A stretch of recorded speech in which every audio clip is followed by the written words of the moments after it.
Okay, I'm live. Wow, live. I am not going to be going facial today. I think I'm going to just it's kind of dark here. I don't have enough light to really make the camera work well. So, what I'm going to do is just use the generic icon in the back. Looks like I got one here already. Today is the July 12th, 2025. It's about 11:40 p.m. and actually it's probably going to bleed into the 13th. So normally I would like to start a live stream like so it doesn't bleed into the next day, but it looks like that's what's going to happen. One of these days I'm going to do a 12-hour live stream and leave up a donations link. It depends. What is this? Oh. Okay. Yeah, there's things I might be able to get people in here. I don't know if I'm going to get anybody in here today. I might think about it. If you look at this chat, you'll have people can come in. But anyways, I'm just hanging out here. This is going to be a random rant for July 12th, going into the 13th, 2025. I want to talk about geopolitics real quick. I'm not going to spend much time on this really. I'm not going to be wasting much time watching or talking about that as much because, probably the last 2 years, I was working a really stressful job. I was traveling out of state all the time, and I'd listen to all these different people on YouTube. I could list a dozen of them. There's these geopolitical analysts. It's the war in Ukraine, then it's the war in Gaza, the war in Ukraine, the war in Gaza, and every single one of these guys is just full of crap, and it's not their fault really. You can't predict the future, and so I went ahead and decided, I don't think it's something that I want to keep wasting my time with. I'm in my 50s now, and I need to learn a lot more stuff regarding my trade I'm in. I'm in the air conditioning and heating and plumbing field, and I can't keep my brain tied up in all this nonsensical bullshit. I mean, it's not bullshit, okay? What the politicians are doing is real. They're corrupt as hell. There's not a person in Congress or the Senate that's not been bought off by special interests. I mean, that's just the way it is. I'm not going to be answering your questions. I'll go to the dialogue later. So I just decided that it's easier for me to not be tied up in all that stuff. And I think a lot of people, I can't believe some of these like alternative media sites have like millions of subscribers. It's like if these people were such a threat to the powers that be, you would think that these people would be banned. You think they would be banned. Oh no, we'll have to. No, they don't. I think that there's certain level of freedom of speech that's allowed. Like criticizing Israel is no longer taboo. It's pretty mainstream now. I mean, Tucker Carlson is mainstream when it comes to that, and he's pretty much very critical of Israel. You're still not allowed to talk about the virus or the magical elixir. There's certain things that you're still not allowed to discuss regarding conspiratorial issues that can still get you banned, but it's kind of very selective. But it's kind of one of these issues where I think that it's very arbitrary the way YouTube works. It's very arbitrary, and people kind of know what things they can and can't say. I think that the things that I talk about, like I talk about the marriage pool, how it relates to the demographics. I think if that ever became mainstream, I think they would censor it. I do. I think it would. I think if they were to tell most of these people, like Marshall Brockway, who I tried to get on here, I don't think it's going to happen. I could tell Marshall, and he's probably seen the video already. Maybe he's not seen it, where I did a shout out to him. It's basically that he is not saying or doing anything that's that controversial. he's regurgitating kind of the same message that people were doing 10 years ago, you know. Um, and so no, but it was just one of those things where, you know, I think that like YouTube is really, if there is a conspiracy, it's that they selectively censor people. And if you've got 450,000 people on your, like people like Danny Haifong and people like Nima Al-Khershi, they've got in excess of 3, 4, 500,000 subscribers, and they're not being censored. It tells me that what they're talking about is not that controversial. It really isn't. You almost have to.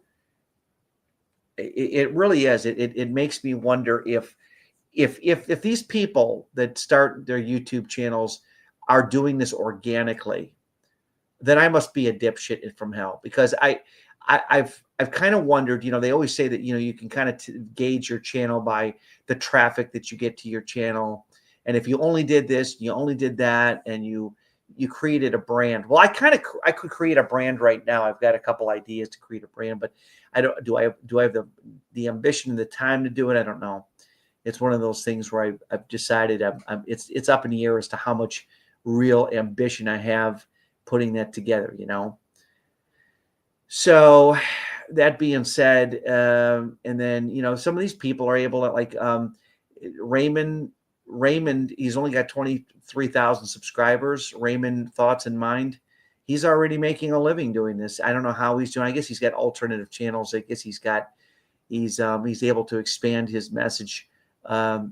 You know, not real hard stuff what Raymond's doing. It's just a facial videos with a backdrop and a camera, and wow, he's making money, you know. Yeah, so you got to have a professional microphone, which are not expensive. I can get a good one get a Blue Yeti, will work real well. I actually have a blue Snowflake. It's a really crystal clear. You know, it's pretty nice and stuff. So, but anyways, yeah, it's one of those things where, do I want to sit there and spend my waking hours while I'm getting ready for work listening to Nima Al-Khershi or Danny Haifong and one of his selected guests? They always regurgitate the same 7 or 6 guests that they have, and it's all the same geopolitical bullshit. And it's food for thought for sure. You know, pardon my language here, but I don't know how healthy that is to listen to, and I don't think it's healthy at all. And I think what's even more unhealthy is when people make predictions and none of it comes true. Then you start to question, why am I such an ass for listening to these morons? When in reality, I could have watched a self-help video on fixing heat pumps, you know, or something like that. You know, I mean, I guess people are just addicted to negative news.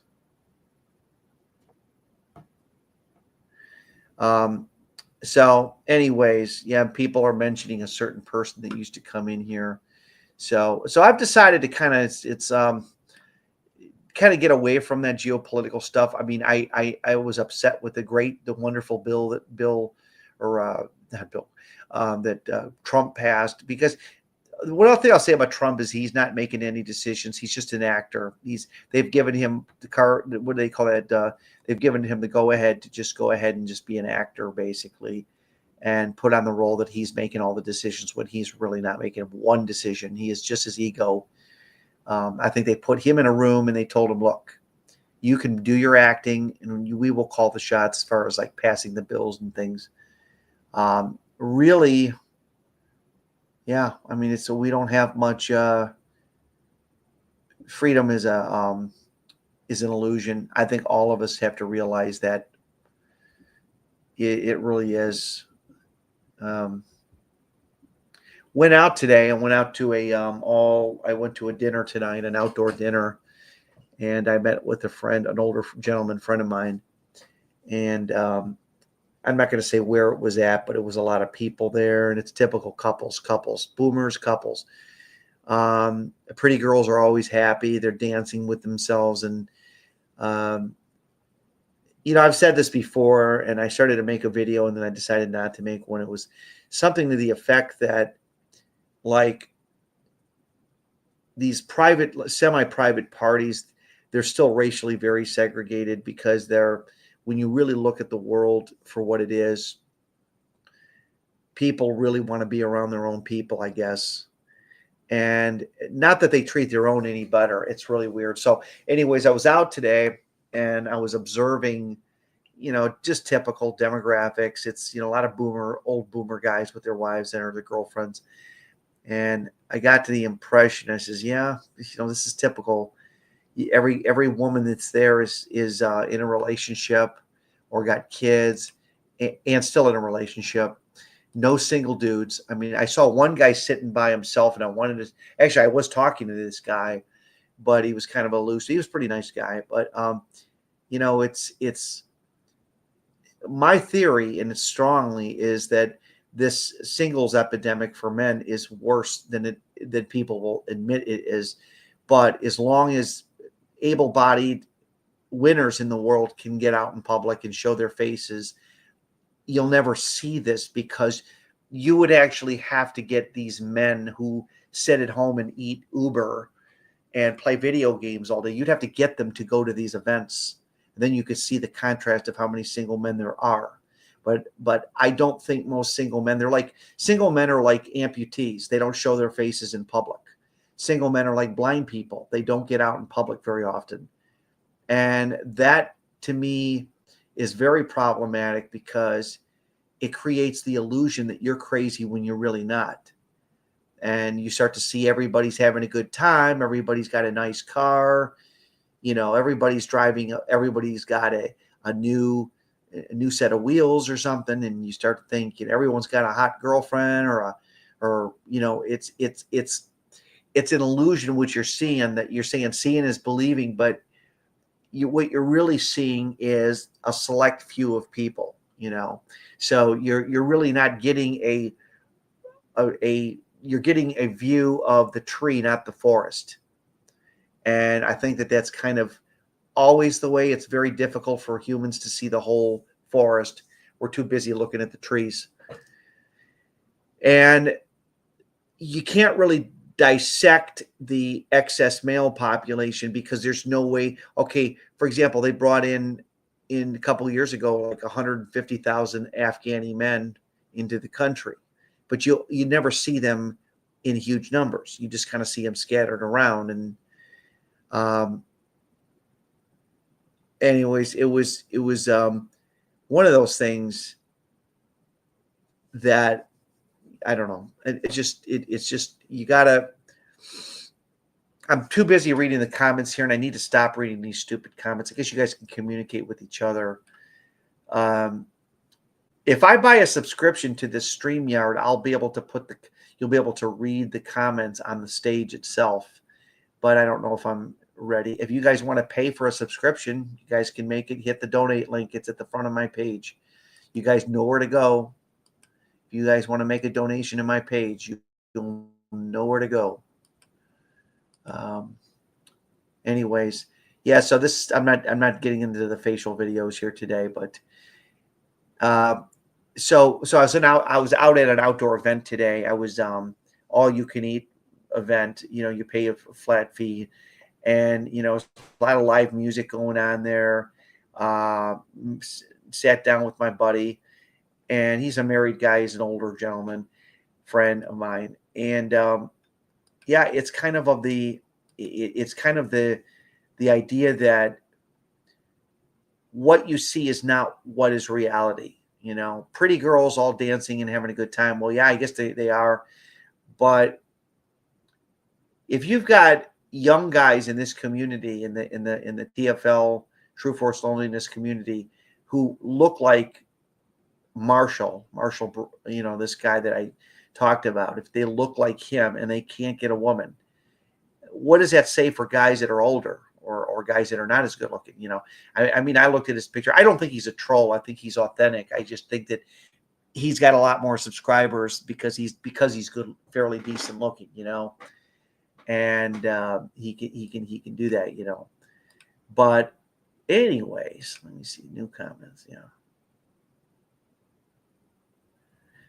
And You know, I saw the dumbest video the other day. I was listening to it, and it was mostly audio. It was why society fears uh, men who live in solitude, and the guy was saying, giving all the reasons why. But at the end of the video, I thought, "Are you kidding me? Do you think really a man who lives in solitude, even if he thinks for himself, is like a threat to society? The only thing he doesn't do is if he chooses not to buy certain things or like feed the economy, I can understand that, but I don't think at any level that he's that much of a threat. Does that make sense? I just don't think he's that much of a threat. So that's just my opinion on that. It's just interesting. Hmm.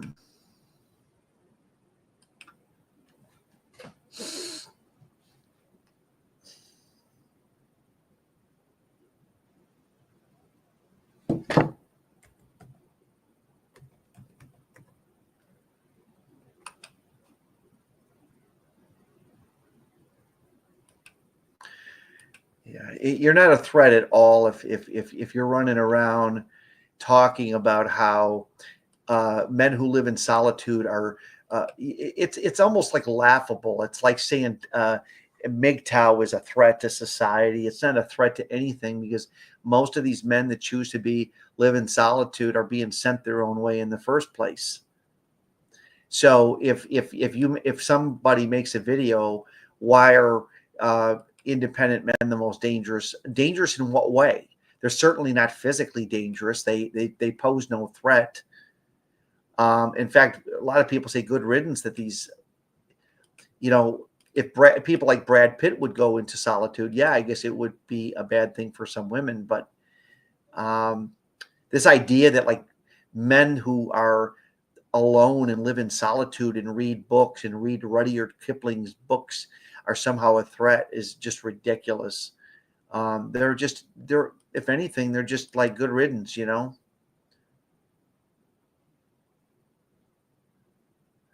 Um, yeah. So, anyways, that's just how that goes. Yeah, there's a lot of so I guess going out in public still to me, I think it takes a lot of bravery to do it because a lot of men don't do it. I mean, if you think about it, okay, you got all these single men out there who, for whatever reason, can't find a mate, and they're never in public. They're elusive, like they're there, but they're not there. And so you have to just kind of look at it and say, okay, um, they're really not a threat to society. I guess that's what I wanted to say. You know, Same thing with political activism. I mean, what more can you do? You protest the war in Gaza, you protest the war in Ukraine, you get out there and you're active and you're sitting there with the street sign. Like, what are you doing? Like, what effect are you really having on it if you do that? Okay.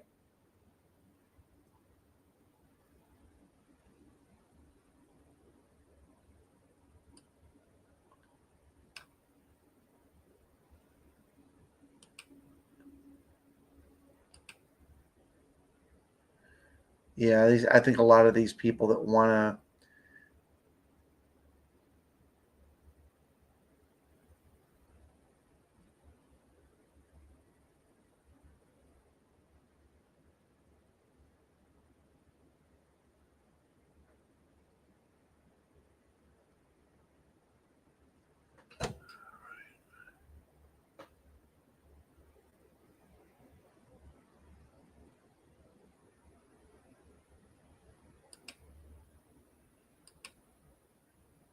Anyways, I won't be on here much longer. I've got some really. Tr- uh,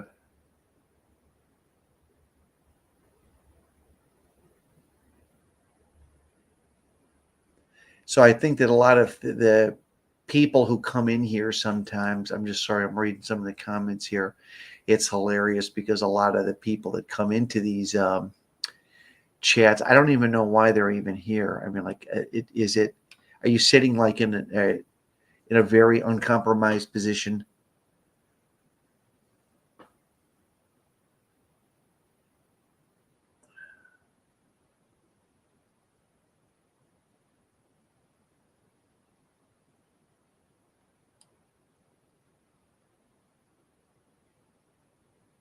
Yeah. Here's the thing. Fight for your freedom says, hey, Steve, you've always seem to have nice local social events that you attend. Seems like you're in a very good place to optimizing your chances. Well, yes and no. I mean, you have to understand that when people go out to social events, they're generally with somebody. And if they're with somebody, that negates your chance, first of all. Then you've got the age factor. Okay. See, my whole thing is like this. I don't even think that women who are raggedy, that look like crap, scrawny 60-year-old women that smoke cigarettes and live in trailer parks, I don't even think they're available. In fact, I talked to a friend of mine who said that. He said that his friend's wife or his friend's whatever, mother-in-law, she's one of those like nasty trailer park women that like doesn't need a man. It's like, it's insane. And so if you can't even get ugly woman to want to be with a guy, what does that say for average to good looking women, of all ages? It doesn't mean anything. And that's where I'm getting at. Just answering these questions here.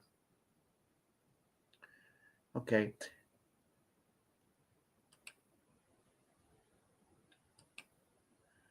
So anyways, yeah, I like Rabbi Judas. He's a good guy here. Says, good to hear from you, Steve. Good. Well, thank you, Judas, for being a kind man that you are. You show your face on camera. So Rabbi Judas says sub-7 women are the worst. Yes, I mean, I'm seeing a trend where like women in their 50s and 60s that have scrawny bodies and scaly skin from smoking cigarettes, tattoos.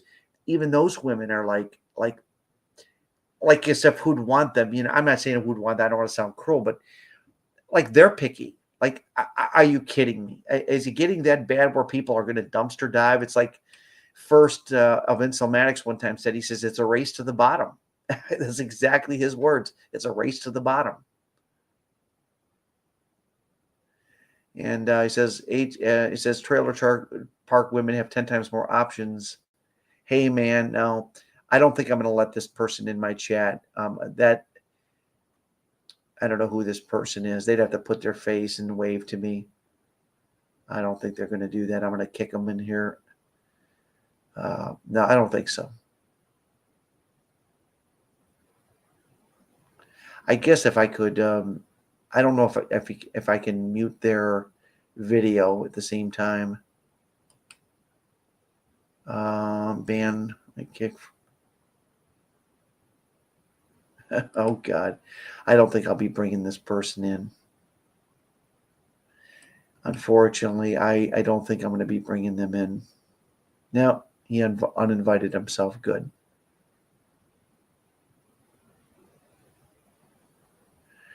Okay. Does this guy really want to come on here?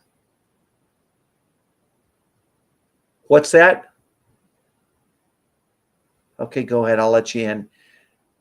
You're not going to be okay. Do you want me to not show your face? Okay.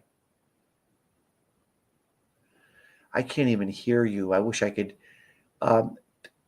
type something for me. Oh, you don't want to type something for me? Oh, private chat. Maybe I can let you in the chat.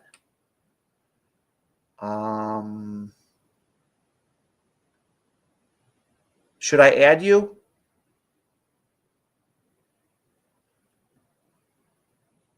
Hold on. Let me see if I can see you in the private. Okay, I see it. Okay.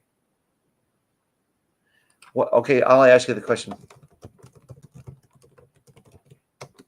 I got you in the private chat. Okay, go ahead.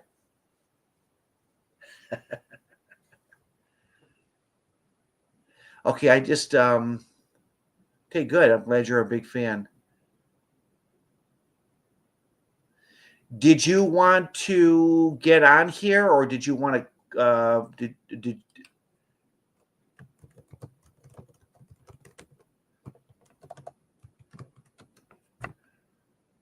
okay. Okay. I do you want to show your face?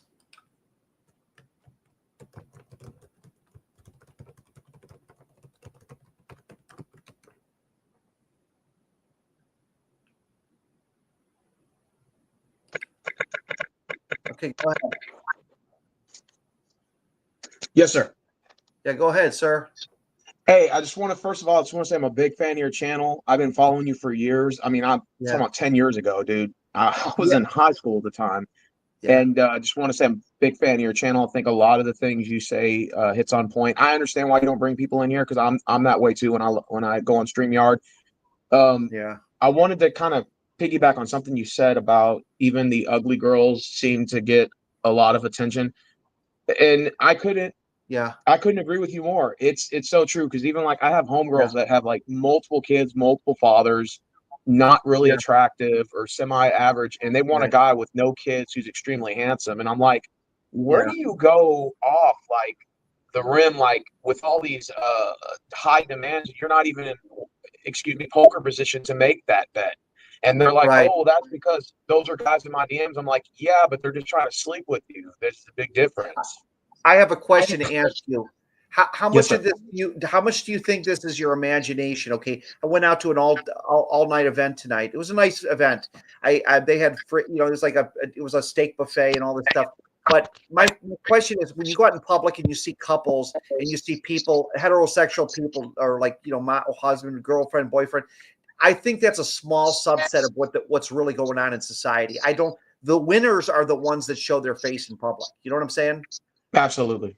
So basically, if a person is in a compromised position, let's say you have a cleft lip or you're in a wheelchair or something, you're more apt to not be in public. So you're Yeah. seeing a small percentage of the population that can afford to be out in public. You know what I'm saying? Yeah. And I think that's so you don't see we know that there's probably more single men than women, but single men are never alone. They're never seen in public. They tend to kind of just stay whatever. Anyways, so what's your experience in this whole? You don't think this is just a small percentage of men suffering this, do you? I don't know if you heard about the 80/20 rule. Yeah. I know a lot of these YouTubers I think they over exaggerate those numbers. Oh, really? I think it's more 35-40% of the men Okay, that's get. that's a big percentage though. That's huge. Well, I think that of those 35 to 40% of men who get attention, I think only the top echelons of them get probably the most attention. Does that make Right. sense? Like Right. movie Yeah. stars, celebrities, good-looking guys, et cetera, et cetera. And then you got maybe guys like, let's say like me, who has to kind of work a little bit harder to get girls. I Yeah. do get women, but it's extremely harder for me You versus have if to I was really a. push it hard. Yeah, you'd have to approach Yeah, yeah. a lot of women. I'm competing against guys on the hierarchy of me, and that's hard, especially with Yeah. the internet. It's extremely hard. The dating game has gotten a lot harder, especially on these dating apps. A lot of these girls have links to go to their Snapchat or their Mhm. OnlyFans. Yeah. And then a lot of the times it's guys pretending to be women just to get money from other sucker guys who send them money for free. Yeah. So you never know, like the women that are DMing you anymore, if they're even really legit. And it's just like, even with AI now it's like the game has changed so much. Like when I first got on the dating apps 10, 12 years ago, like people just, if I DM'd a woman, she responded within a day. And it Yeah. was like, it felt so much easier because it felt more organic because people had to put in more effort. But now, in the last, I would say 5 years, even before COVID, a little slightly before, I want to say 2018, it's Mhm. changed a lot. Yeah. Now the girls are just getting all these attention from guys, so they're a little bit more pickier and choosier now. You got AI Right. creation. These women are catfishing half the time. They're getting some of these women are even getting attention, in my opinion, I don't even think they deserve. Yeah. But I want to ask you a question, Go which is ahead. why I came on here. Do you think, and I made a video about this on my channel, so I'm not trying to say, hey, go subscribe to my channel because Were I'm you on the your guy channel. that did your name isn't Rose, is it? Yes. Yes. Okay, you're the guy. You're a Browns fan, aren't you? No, I'm a Texans fan. Okay, that's okay because I remember you did a video about me. Your name was something Rose or Yeah, something. and Yeah, I comment. I still got the video on private, by the way, because a lot of trolls come by and I get sick yeah, of them. yeah, So I privated that video, which I'm sure that's why one of the main reasons why you left. And I kind of don't blame you.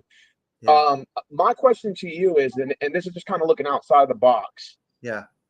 I know it's kind of easy to knee jerk and blame women all the time. So I was that I'm not way. blaming women. I think Well, it's a demographic issue all the way. Men would be the same way if they had five women for every one guy. Yeah, I think men would do the same thing. I do. exactly. It comes down to the human element. But my question to you is, Yeah, I had a conversation with my father the other day, and yeah, my dad was very athletic. He had an athletic build back in the day. He showed me old pictures in the yeah, 70s where he was like working out in the gym. But back yeah. then, the men in that caliber dated women around that caliber. Now you're not. Now you're seeing guys that are of that caliber dating women that are not even on their same uh, Yeah. beauty equality. So you'll see a guy like that with a 500-pound woman. So I'm Well, that's wondering. because it goes back to what Sherry Cooper talked about in 2001. I'm going to upload that video again because Yeah. people haven't heard it. It's a 45-minute special, and it was like 24 years ago. And she said by 2010 there would be twice as many single men competing, and I think it's even worse now because we're 15 years. And she said that, and she said like this woman's got a PhD in economy, and she had no agenda. She just said, "Look, I believe it's a supply and demand issue." And I think that what we're dealing with is just when you bring in H-1B1 visa men in the droves, like 800,000 extra men in Canada, they're all Indian men. Do you realize what that does to the demographics? I mean, how it throws off the mating pool so bad when you bring in all these excess men from the borders, and then you allow boomers continue to double triple dip into these like say younger or 40-year-old women. Yeah, it's a recipe for disaster. Well, let me ask you this though. Do you think, and I had a conversation with my dad about this. He was Yeah. basically telling me the men of today have no standards or very low standards. Do you But they don't believe have that? there's no way to win at this game, and here's why. Because I listened to a few more of those Brockway videos. That Marshall guy, he's doing the same thing. He's telling guys why they need to ignore women and all that. It doesn't matter if you ignore them. There's 50 every time a guy drops out of the dating pool, some other scroll drops right in. It's Oh, another 20 simps jump right in there. Yes, I know. right. Because there's no way you can even the only way you could win at this game, and you really can't win because again, it's a numbers game. And that's why I feel that what is hurting this thing is not all the social engineering, although that's the result. That's the problem. The symptom or the cause of the problem is too many excess men. And I really think that me and First, and I think maybe one other person are the only people that have ever brought up the excess male problem. It's just too bad. I think Thomas White has alluded to it, but he doesn't really seem headstrong on it like I am. Mhm. So that's just my opinion. So Yeah, no, I think you're right. But I do kind of believe I think men's standards have gone a little bit down. I'm yeah, not saying it's not a societal's fault or men's fault in general or yeah, just solely men's fault, but yeah, I do think that men's standards are kind of in the mud. That's kind of how my dad describes it. yeah, Because my dad was extremely picky back then, but he sees guys now that are like in his caliber in terms of looks. And he was like, these guys that are like bodybuilders are not even dating women in their same bracket. They're dating women way below. So what happens is now a 500-pound girl now believes she can get that guy. So she'll look at a 500-pound man and say, I don't need you, fat ass. right, You right, see what I'm saying? And yeah, so the problem there is you got all these guys at the top or echelons that have no standards and they're just right. basically just sleeping with anything. Yeah, and And, you know what you this know, does too. If that's the case, if unattractive women have these options, then what does that mean for a girl that is even moderately attractive? She's like a celebrity. I always think that like average to attractive women are like mini celebrities. They literally are like rock stars on tour. I mean, it's how it it, is. it, if you took, in my opinion, I would make the argument they're almost on the same level as the girls that are at the top. Yes, they are. They are on the same I'll, level. now, maybe the girls at the top may have a better selection of men, Yeah. But I would say the girls at the bottom are not quite far off. Yeah, that's a good point there. Yeah, they have unlimited options, and and it's also, I think what psychologically this is the problem with this TFL problem is that it's not so much that guys aren't quote getting laid, it's that who are you if you're invisible? I mean, if you're invisible, you do you listen to some moron say, "Oh, just live in the mind of yourself and just be a stoic person." What the hell does that mean? Okay, so you're stoic, you're still a piece of shit in the eyes of the world, how do you how do you fool yourself that you're such a stoic person, Yeah, you're I being get when you're being the sent abundance. your own way. Go ahead. Do you think the internet plays a role? Like, for I example, like, go ahead. Oh, yeah. The internet is making this problem worse because it's making people aware of it. I think if guys had not been aware of the TFL problem, or they call it an incel, I think that people would be less stressed. Oh, for sure, yeah. Well, the reason why I say this is because, like, back then, and this is how my dad explained it to me Yeah. the best way.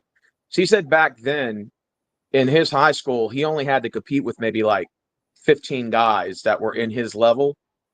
But now with the internet, these girls could say, wait a minute, I don't have to date this guy in this town. I could date a guy from another Yeah. state. I could date a guy from another country, from Yeah. across the Right. planet. I don't have to date the guy in my town anymore. Right. So Right. you got this greater competition now amongst men that are online throwing themselves at these girls. So it's kind of like the grass is always greener. It's like, Yeah. yeah, this guy's a good guy. Hulk is a good man, but let me see if there's somebody else. Hey, there's this guy in New York that's cool, and then goes on to, hey, there's this guy in Dubai, and it goes from there, you know. Yeah. Um, Well, one thing I want to ask you, you say you do well with the ladies or someone, but what is your strategy? You just walk up to random women or what? well, I'm gonna be honest with you. The only way I realize that dating apps are a thing in the past. I don't really get on them because Yeah. most of the time they're just guys pretending to be women, like either a Yeah. gay guy or it's a regular guy Yeah. trying to catfish you for money. Because most guys that go online, they're thirsty, desperate anyway. Most of the time, usually on these dating apps, they're lonely, so they're trying to cash out these girls for attention. So that's how they try to get you. Like it's kind of like Yeah. the love romance scam shit. So I got away from dating apps the last 8 years. So I worked in security. I work for the county now. So for the county, I Yeah. don't really talk to anybody in there because, that's more I'm working for the You state. But come on, you're before, a cop. Please don't tell me you're a police officer. no, I'm not. No, I'm not. I'm a CO. Okay. Correction Yeah. officer is a security guard for the state. In order to be an officer, I have to go to the academy, and I'm not an academy. So Yeah. therefore, I'm just a CO. It's basically like a security guard for the state, if that's the best way you want to put it. Yeah. I I, was, I mean, I don't know. Like I said, I can understand why a lot of I choose to go out in public, but I yeah, can see why a lot of single men who are gainfully employed would choose not to because there's nothing for you out there.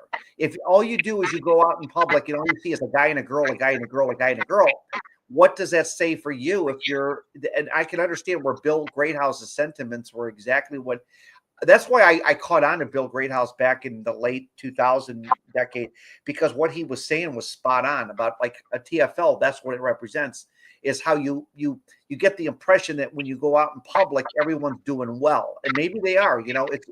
It's an illusion that everyone has got it together. well, I think the internet's a double-bladed sword. Yes, you have the Mhm. ability to meet people online, like how I'm meeting you now, right? But at the Yeah, same time, it tells people they have endless options. And I think, especially with girls, I think yeah, dating apps are really more designed for women. Because let's just be yeah. honest, the guys are the ones what initiate in the messages, so Yeah, girls don't feel reluctant to have to yeah, respond. and if you see a girl that's not tattooed, she's even more. She's like the queen. Like I saw a girl today that had no tattoos. I was like looking at her. I'm like, she's very young, but I'm like, damn. I mean, that is something you rarely see. That's going to become the new filet mignon one day. A woman with no tattoos. You know, I, I hate to say this, but I think if, like, for example, if the traffic is always there, the girls are going to continue to run with this. And I think Right, that we need to educate men right. not to be chasing women or not to be thirst trapping over women or I not to don't be think that running this these websites. problem can be solved, and it segues into how much are you is it my job to educate people that this problem won't be solved? Because that's a very dire, bleak future. If you knew that there were way too many men to women in America and in Canada, whatever, then that would cause a social up that could really upset a lot of people. I mean, I don't think it's doable. I think what we're seeing in public is just the winners. The guy and the girl and the two kids, that's just the people that manage to mate.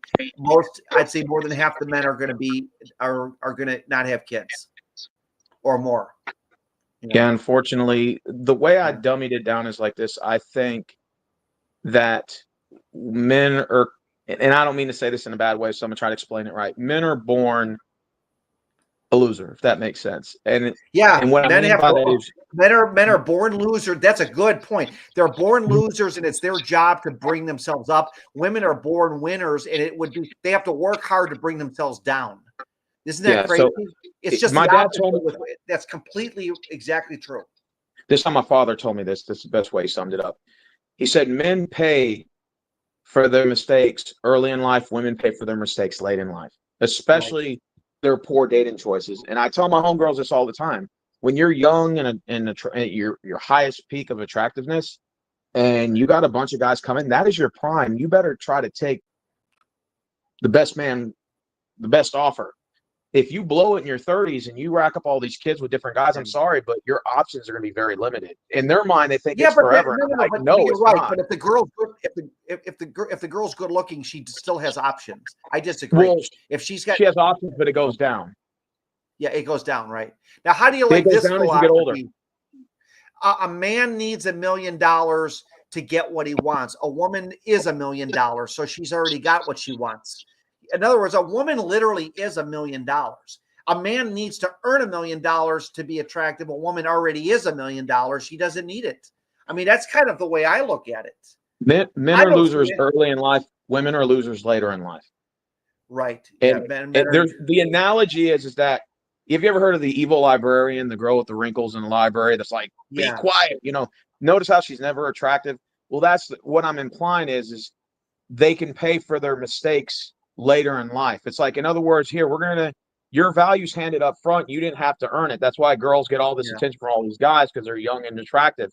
But as they get older and they start making mistake after mistake, they can pay for those mistakes later. And I've told my homegirls they can later, and what the ramifications is a double-edged sword, because for the men who make the money finally, they still are at the bottom end. They can never relive their youth. So even though a guy might be 50 and have $1 million in the bank, he still can't get the 22-year-old. Well, not saying he deserves a 22. Maybe he can't get the 35-year-old. My point is that men do not age like fine wine. That's nonsense too.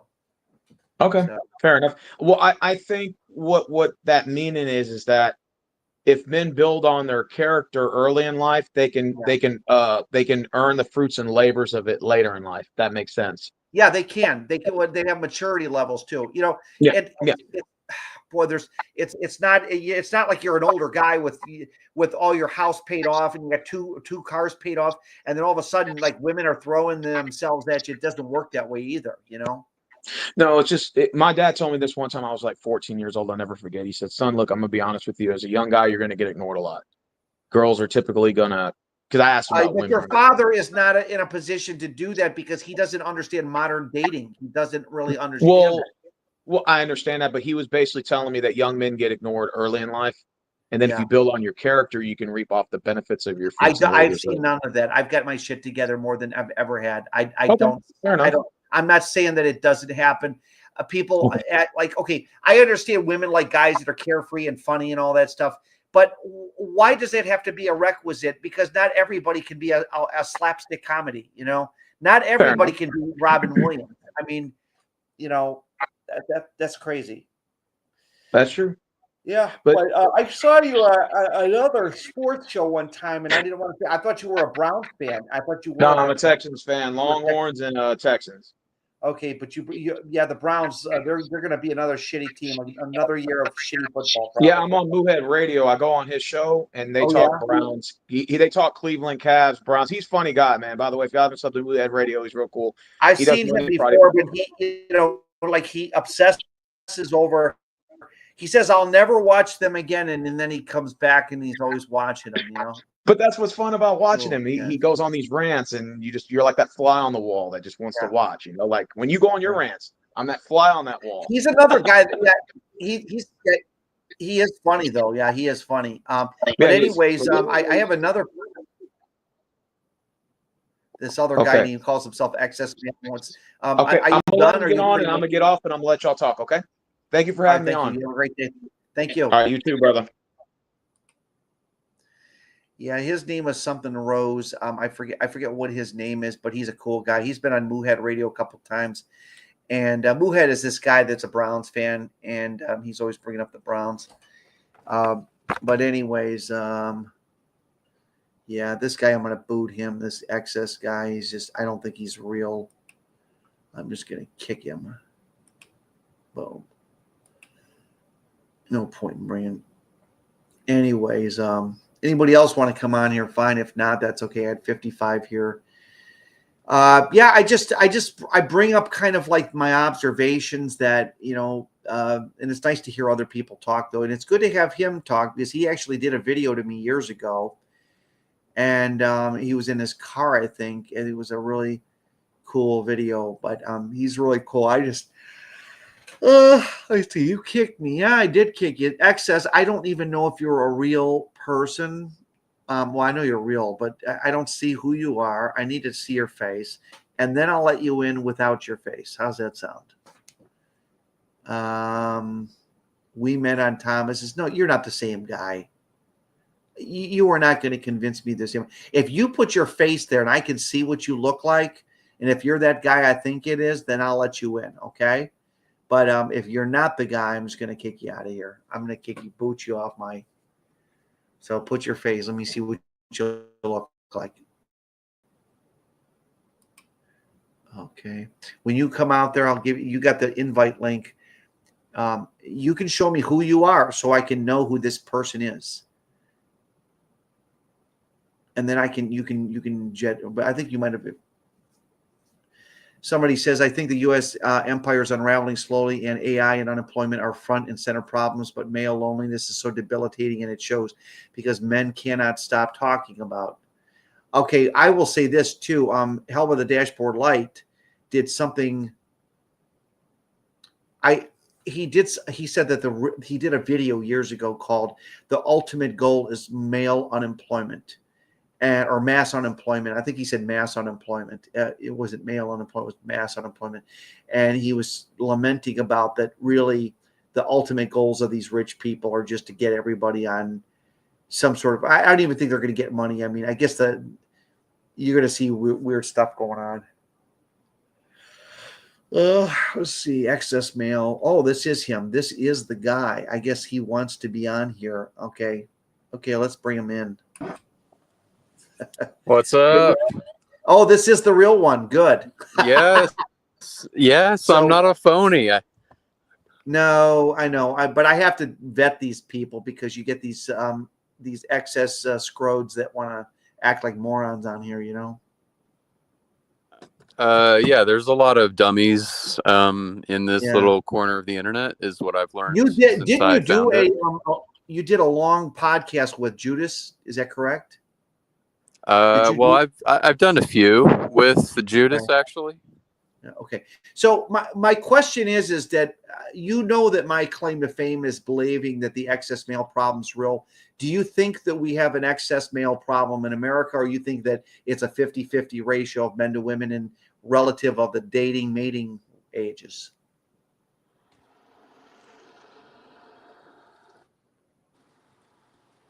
Oh. What do you think, excess? Ooh, I don't know. You took your face off.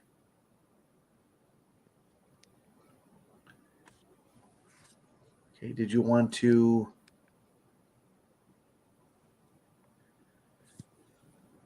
Okay, I lost you there for a second. Okay. I kind of like cut out, or you cut out. Something happened, but you were Okay, no asking me problem. about It's the excess probably male electronic. problem. The powers that be don't want to hear a real debate about ratios of.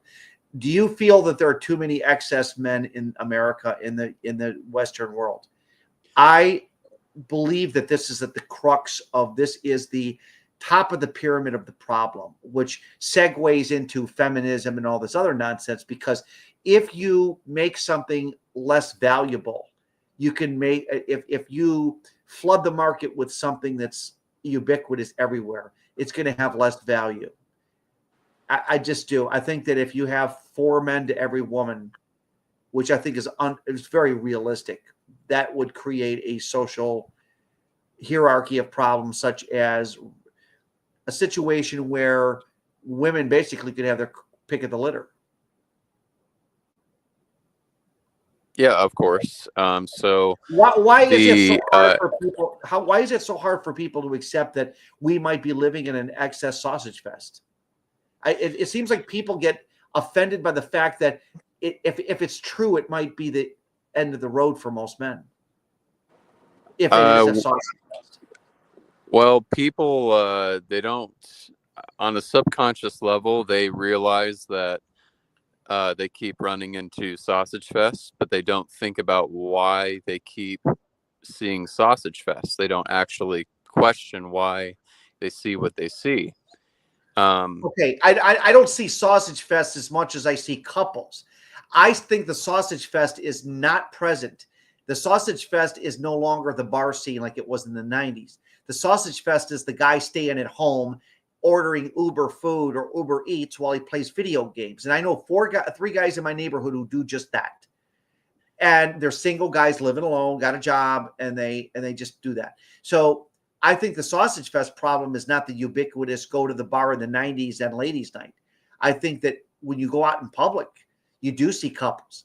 But I think it's only a minority of people that are actually afforded that luxury, or curse for some people.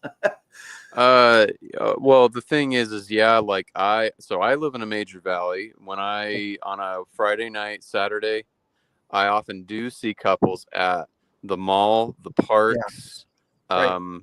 restaurants.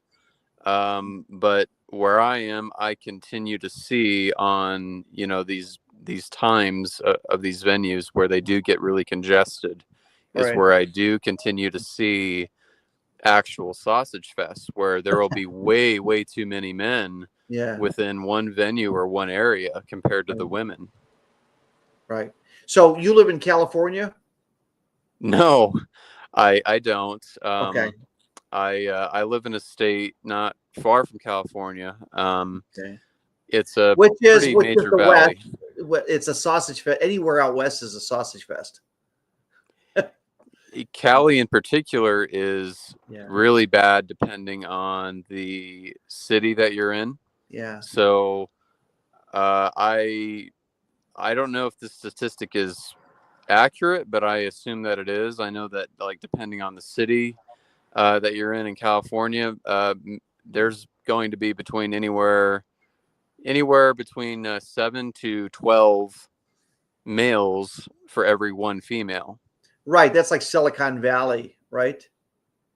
That was listed on that document that I was reading. They listed it's really Sacramento and San Jose, and they call San Jose Man Jose. Man Jose. I've been there, and it's a very fitting name. I don't know if I've been in an area where I've seen wildly out of whack sexual imbalances. Yeah. But then again, I've traveled a bit around the United States. I love road trips in the summer, and I haven't found a single aberration or an exception where the area actually had 50-50, or say more females than males. I haven't seen one.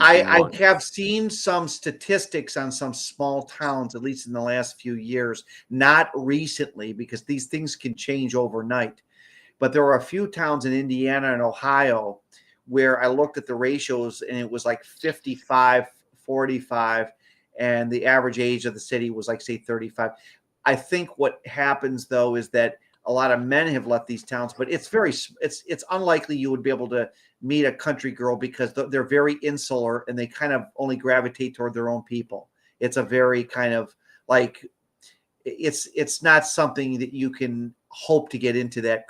Not that you'd want to either. It's just, I agree. I don't think there's any real town where you're going to see an excess of females. I agree. At this point in time, the way it stands, yes, but I have been noticing something over the last Okay. few years, and I have very little hope that it would work, but go ahead, or whatever it is. so the thing is I kept over the last, I'd say, about 2 to 3 years, Yeah. the people that I know that procreated, which isn't very many people in America, but the ones who have, the vast majority of them have had females. They have baby girls, not baby boys. Yes, I noticed that too. I do air conditioning repair for theaters, and I would see that same thing too, where a woman would bring her 3 daughters, and I even talked to them and say, "Are these all your kids?" "Oh yeah, I just have 3 daughters." There's a big surplus in the female birth rate. However, if the country keeps bringing in Pajit scrotal sacs, we're in trouble because those girls are probably going to wind up dating some little tiny little Pajit. I mean, this is where it's going. I mean, it's the only way you can end this problem would be, number one, selective sex abortion favoring female births and stopping these third world immigrants from coming here and bringing their excess sausages here. Yeah, it's I guess the immigration problem, it's sort of like another, it's just its own like can of worms to Yeah. open up. It'd be nice if we didn't have to worry about that and we could just Right. worry about taking advantage of Mother Nature, Right. swinging the pendulum the other way. We have to, yeah, for sure. It's not talked Yeah. about. What we're talking about, Dr. Phil would never bring on. We could never explain to him, at least I could, but then they'd get Scott Galloway and say, well, men just aren't manning up today, or they'd get Jordan Peterson on there. I could very well articulate the problem to Dr. Phil on his show. I could say, look, I could explain Sherry Cooper. I'd bring her name up. I'd say, look, she even predicted by 2010, there would be twice as many single men competing for women, and she's an economist. And I could do a very good job of it, but this is taboo. And if, in fact, we're dealing with an excess scrowed or male population, there's not much we really can do other than just suffer through it. And basically, most men, including like yourself or me or a lot of them, will just probably die without procreating. I mean, that's just how it is. I accepted that like years Yeah. ago that could happen. It could happen. I'm not saying it will happen. It could happen. Yeah. I'm just, but at this point, like, because of what I've learned through finding the black pill space, like, it is in a way very liberating. It takes pressure off of you, and I personally believe that this run for me, even though it hasn't been good in a romantic sense, I do think it's all very temporary, and I don't think it'll be like this forever. What you're saying, what's temporary? My, just like in a personal sense, like me having to navigate through all this negativity and women not wanting me, I think that may be the case, like, on this run, but When do you think it'll change for you? And how old are you? About 32? No, I'm 29. Okay, so you're pushing 30, and you'll see that don't believe this crap that 30 is the new 20 and bullshit like that, because once you hit 30, those women that are 22 are going to become more and more out of your I don't know. I don't know what the answer is really. There kind of isn't an answer for guys like me that are in my situation. I did a video back in 08. Go ahead. Sorry. Oh, I've seen your older stuff. Pretty ahead of the curve. I did. I talked about I got kind of caught up in the looks thing only because at the time I was noticing that looks did help. But I think this is evolving into more, as you flood the market with more excess men, looks become less of an issue. What I'm saying is that I'm not saying, I think 20 something years ago it was an issue, but it wasn't. It's even, the issue now is really leaning toward numerical numbers. Yeah, definitely. The Okay, I math agree just with isn't Twisted. in He our says I favor. disagree with Steve. Arguing that at all. Okay.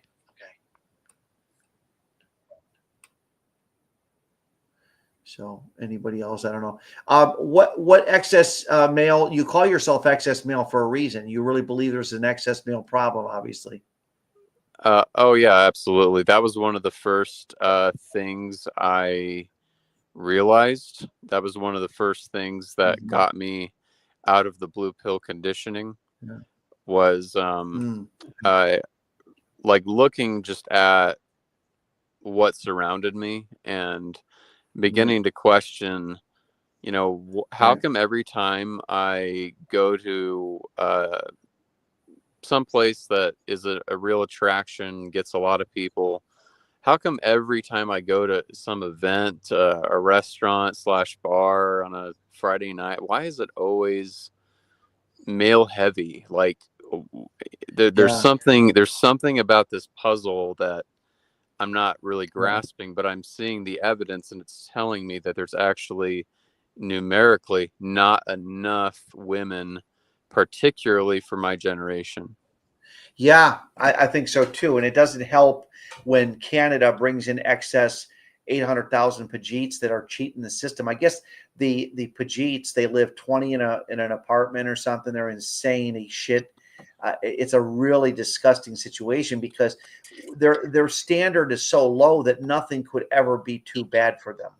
You know, I mean, they're used to all that filth they live in, and then they come to Canada and then they just cheat the system by saying, "Oh, I make lots of money," and then they cheat the government into believing that they have all this money, and then they become citizens fast. They get on the it's excess males. It's they never bring these immigrants never bring their own women at all. They just we're not allowed to date their women too. That's another thing. When they bring their women over here, it's hands off, but they're allowed to date white women or American women, you know? Yeah, it's yet another double standard that is mainly aimed at white boys, and it's just another angle of disenfranchisement and making sure that we don't procreate and don't have access to procreation. It is an agenda, and they are actually winning. They are getting somewhere.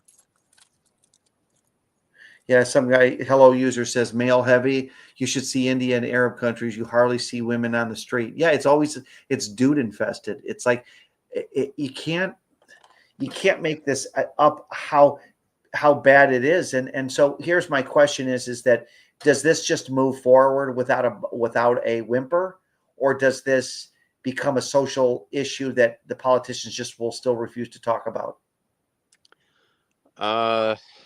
Well, the thing Well, we is started, you know how they're addressing it now? Get a load of this. Trump is going to now make people who are neats, like who's that guy? Who's the guy who goes grotesque subhuman? Have you ever seen his videos? Unfortunately, yes. Yeah, Todd. Todd's now going to have to prove he can work 20 hours a week in order to get his benefits. They're going to make these undesirable males go to work. If they require the labor, they will find a way to strip away neatdom from guys like Todd. I feel bad. I think he deserves it. I really do. He's had a horrible life. I absolutely feel he deserves he deserves every penny of that money. I do. I love it when I see a guy like him get that. But guess what? They're going to strip it from him. It wouldn't surprise me at all. And the question is, will he talk about it? Will he be the first to say, look, this is what's going on? Because it'd be interesting to hear these like guys living on neat bucks saying, holy shit, I got to now go to work. I got to hop on my artificial leg and deliver pizzas or something. It's crazy. Yeah, it is. I don't know if that'll happen anytime like too soon. It's going to happen after the midterms. No, it's projected to happen. They have it set so that once the midterms are over, they implement these plans. Oh, these people are so slick. That's how they are. Yeah, they're going to do it after they're implementing ahead. the removing the welfare benefits is going to happen after the midterms. So the Republicans are going to try to get their votes, and then they'll own the House and the Senate, and then they can get their utopian put people on the streets. And the Democrats will pretend like they're offended by it when all along the Democrats were all part of it. Well, they're both Republican, Democrat. That's two sides of the same coin. Yeah, they're on the same. They're on opposite aisles of the bus, but they're going to the same location. That's a good way to put it. Yeah, I don't engage That with was Jeff American Rents. politics. Jeff Rents used to say that on his show. He says the Republicans and the Democrats, they sit on the opposite aisles, but they're going to the same place. It's hilarious. I like to. Yeah, you're awesome, Access Mail. I need to get Thomas White on here now. Thomas, from what I can tell, is a bit burnt out, and Yeah, I don't blame him. Yeah, I can understand why he may be a little tired of doing this, and that's fine. But I mean, I'm He's definitely having gonna miss his no. show. He's having a MGTOW nervous breakdown, and this is what happens to men that are forced to go their own ways. They have a breakdown, and then they start denying it. Then you'll see like people that'll tell the truth in this community, and then they'll have a complete meltdown, and they'll say, "I was wrong about everything I said. Now I'm saying this," and that's really crazy, you know. Guys who fold like that, I don't have much respect for. I've seen them do that. I've seen them literally like say do a 180, and they say everything I said I was totally wrong about. It's like, how do you come to these conclusions and then say I was wrong? They're being dishonest when they say that.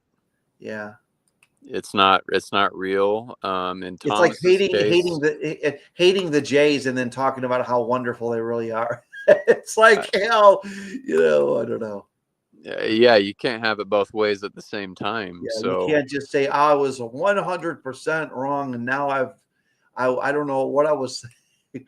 So the TFL thing is like you got guys that will completely like do a 180, and I don't want to. There's a couple of people that actually did that. I don't want to mention their names, but anyways. Yeah, I've heard about these characters who really flip, and I think a lot of this in real life. Do you know what Hell by the Dashboard Light told me one time? He thinks that these people that do the 180 in the TFL incel community, he thinks that if they're dangerous enough, he thinks there's always rich people that will compromise them and say, look, I'll give you $200,000 if you just do me a favor. Go on and just flip the script around a little. And he thinks that there's people that have like expendable income that are willing to just say, okay, I think I'll just play a social game and get, you know, I don't know how true that is, but you never know. Alex may be right about that. Yeah. Alex has been right about a lot of things over the years. And he doesn't vacillate much. I'll tell you, that's what about Alex Dashboard. He's never vacillated. He was a little unrealistic about his Shangri-La thing, but he at least tried it. At least he went out and tried, you know? Yeah, it was I was fascinated by that because he was just a regular type of guy driving all across the United States. Looking for Shangri-La, yeah. Yeah, and he was reporting back to you know, the listeners of his live streams. Yeah. And I don't know if that's ever been done before. I think anybody can do it. I could still do it today. I could probably just get in my car and just start driving, but I would probably keep it on a somewhat state, maybe a couple states within the vicinity. I wouldn't want to make it into a travel out west. Well, out west, he was trying to go to Montana, which is a sausage fest, and it's infested with California yuppies now. So, you know, going out to Montana is not a great place to be. Montana is something I strongly don't recommend at all. Yeah. The cities there suck. It's a Why is that? because of that? Because of the Californians moving there? Well, that's part of it. But the state has slowly become a purple, or I guess maybe blue state when you look at the major cities. Right, because of Californians are the only reason. That's what changes all these states. Like, you know. Oh, that even played a role in the state that I'm in. The Cali exit had a huge impact on our economy here and jobs and houses and, you know, what gets built and the expansion of things for sure. But I mean, there's also a huge illegal Mexican population here. Right. But is it when Mexicans come to your state, is it Is it mostly dudes, or are there women there too? Overall, Is it yeah, like I'm gonna say it is. It is mostly males. okay? So I assume too, and I'm going to try to be sympathetic. A lot of these excess males that come from Mexico are just there. They do have to make money for a family. So I don't think. Here's my theory on the whole Mexican thing. I don't think they come here because they're excess males. They come here for work. But the fact that they get in here makes it takes women's value and pushes it way up, because now there's potentially more men that they have to choose from. Yeah, I mean that's a rational, outsider's So in perspective other words, you could have on an the matter. excess male problem, and maybe these men are not in play. Maybe they are willing to, wait till they get back home to meet their wife, girlfriend. But at the same time, that their presence of just being here gives women's higher value. And I think that's all it takes. I was in the military, and we had an artificial environment where there would be like 10, 12 guys for every one woman in a unit.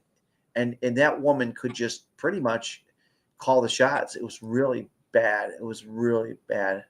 Yeah, so what you Complete just soccer described fest. right there, there's a name for it. And uh, years ago, I think it was in 2020, on the Insomatics stream, on one of those first live streams he did, Yeah. there was a caller from Virginia, I believe, Yeah. and he was an older guy, and he called it a reverse harem society, or a reverse harem structure. And that is actually a brilliant name, because that describes perfectly what women have afforded to them. Traditionally, a harem is a man who has lots of bitches to screw. But Well, do you we've think reached a that point where it's the opposite. yeah. Do you think guys are just too proud to admit this problem exists? I mean, why do you think that 99.9% of men deny this problem? If you talk to a blue pill guy out in the, I guess you could say because he's blue pill. It seems like you can't really get a consensus of agreement on what is really going on. And I'm at the carnival, saw all this guys and girls. That proves that everyone's doing well, Okay, yeah, I mean, the thing is I've questioned and thought about what is the psychology of most of the men who I call it denial, an ego denial, whatever you want to call it. It's I suspect, I hypothesize it's a mixture of bad things that they were taught, along with a genuine lack of intelligence, a genuine lack of observational talent or ability, Right. and ego. And it's also the fact that men are wed to these romantic ideals where they project onto women certain attributes, instead of looking at women and saying they should not have the right to control reproduction for all people. You have a theory, but I'm looking at your looks. I saw your face moving, and then I see your picture. I have a theory that women are really not into looks. It's just a matter of the guys that you see with a woman are just the ones that got lucky. Because when I look at your face, I don't see anything abnormally wrong that should keep you from getting a woman. And the only thing I can conclude is that women aren't really interested in looks one way or another anymore. What it is just when you see a guy and a girl together, it's just that guy just happened to hook up with her early in life. Like he may have known her since high school, and maybe they dated, maybe they briefly dated and broke up, but then they eventually hooked back up. And that's a common thing I see with a lot of guys, is that they're like, yeah, well, Sally Sue, I've known her since she was 3, and we grew up together, and we threw mud at each other, and then we broke up, and then we went our own way, but then we came back and we met again, and now we're together and married. It's always some sort of dashboard. Told me, he says, if you really delve deeply into the guy and the girl situation, you'll find out that the guy has always known the girl for many years. That is often the case when you find a long-term couple, right? and you inquire about the foundation of their relationship, Yeah. you will find that it's not through going on Tinder. It was Right. through real life interactions Mm-hmm. that particularly occurred when they were developing. So you have lots of things going on there. You've got things like the fact that the female in question, she had no experience. She had no way to draw a comparison, of you to other men because, she was too young and inexperienced. And you're looking at things like a psychological phenomenon called propinquity, where a female can actually become almost attracted in a sense to a male that Right. she Yes, wouldn't and have been. that's why we see that the ugly hillbilly guy that's got like 3 teeth in his mouth. I was at but I went down to I was in a city in a different county, not far from me, because I have a good friend of mine that we always go out and we're always just hanging out together. And he's another older gentleman friend of mine, and we were at and I saw this guy, this hillbilly guy, and he had like he looked like a Bugs Bunny. It's like missing all his teeth, but he had a mildly attractive girl with him, a mildly attractive, kind of plump, chunky, but she was cute. And I'm thinking, like, this girl would reject me instantly, but she's with this fucking ugly dude, and it had to be propinquity. There's no way that she's with this guy because of his good teeth, because his teeth were like nasty. And I see guys with rotten teeth all the time. Now they're like these hillbilly guys, but they'll have a fairly decent looking woman with good teeth, So I don't know what's up with that shit. Like, why is this woman with this guy? But is it my business to even care? Well, it's I'm fascinated by like all I these things. actually got a picture of this. I saw this and I'll zoom in. I zoomed in on one picture. I'm gonna put this fucking thing up on it. It shocked me to see this guy's teeth. They were all rotten. They were like bucked. And like she's kind of smiling and looking at him, and I'm like, this is crazy. This is insanity to see that this is what you see all the time in public. It's not uncommon to see an unattractive guy with a fairly, maybe a 6 out of 10, a 7 out of 10,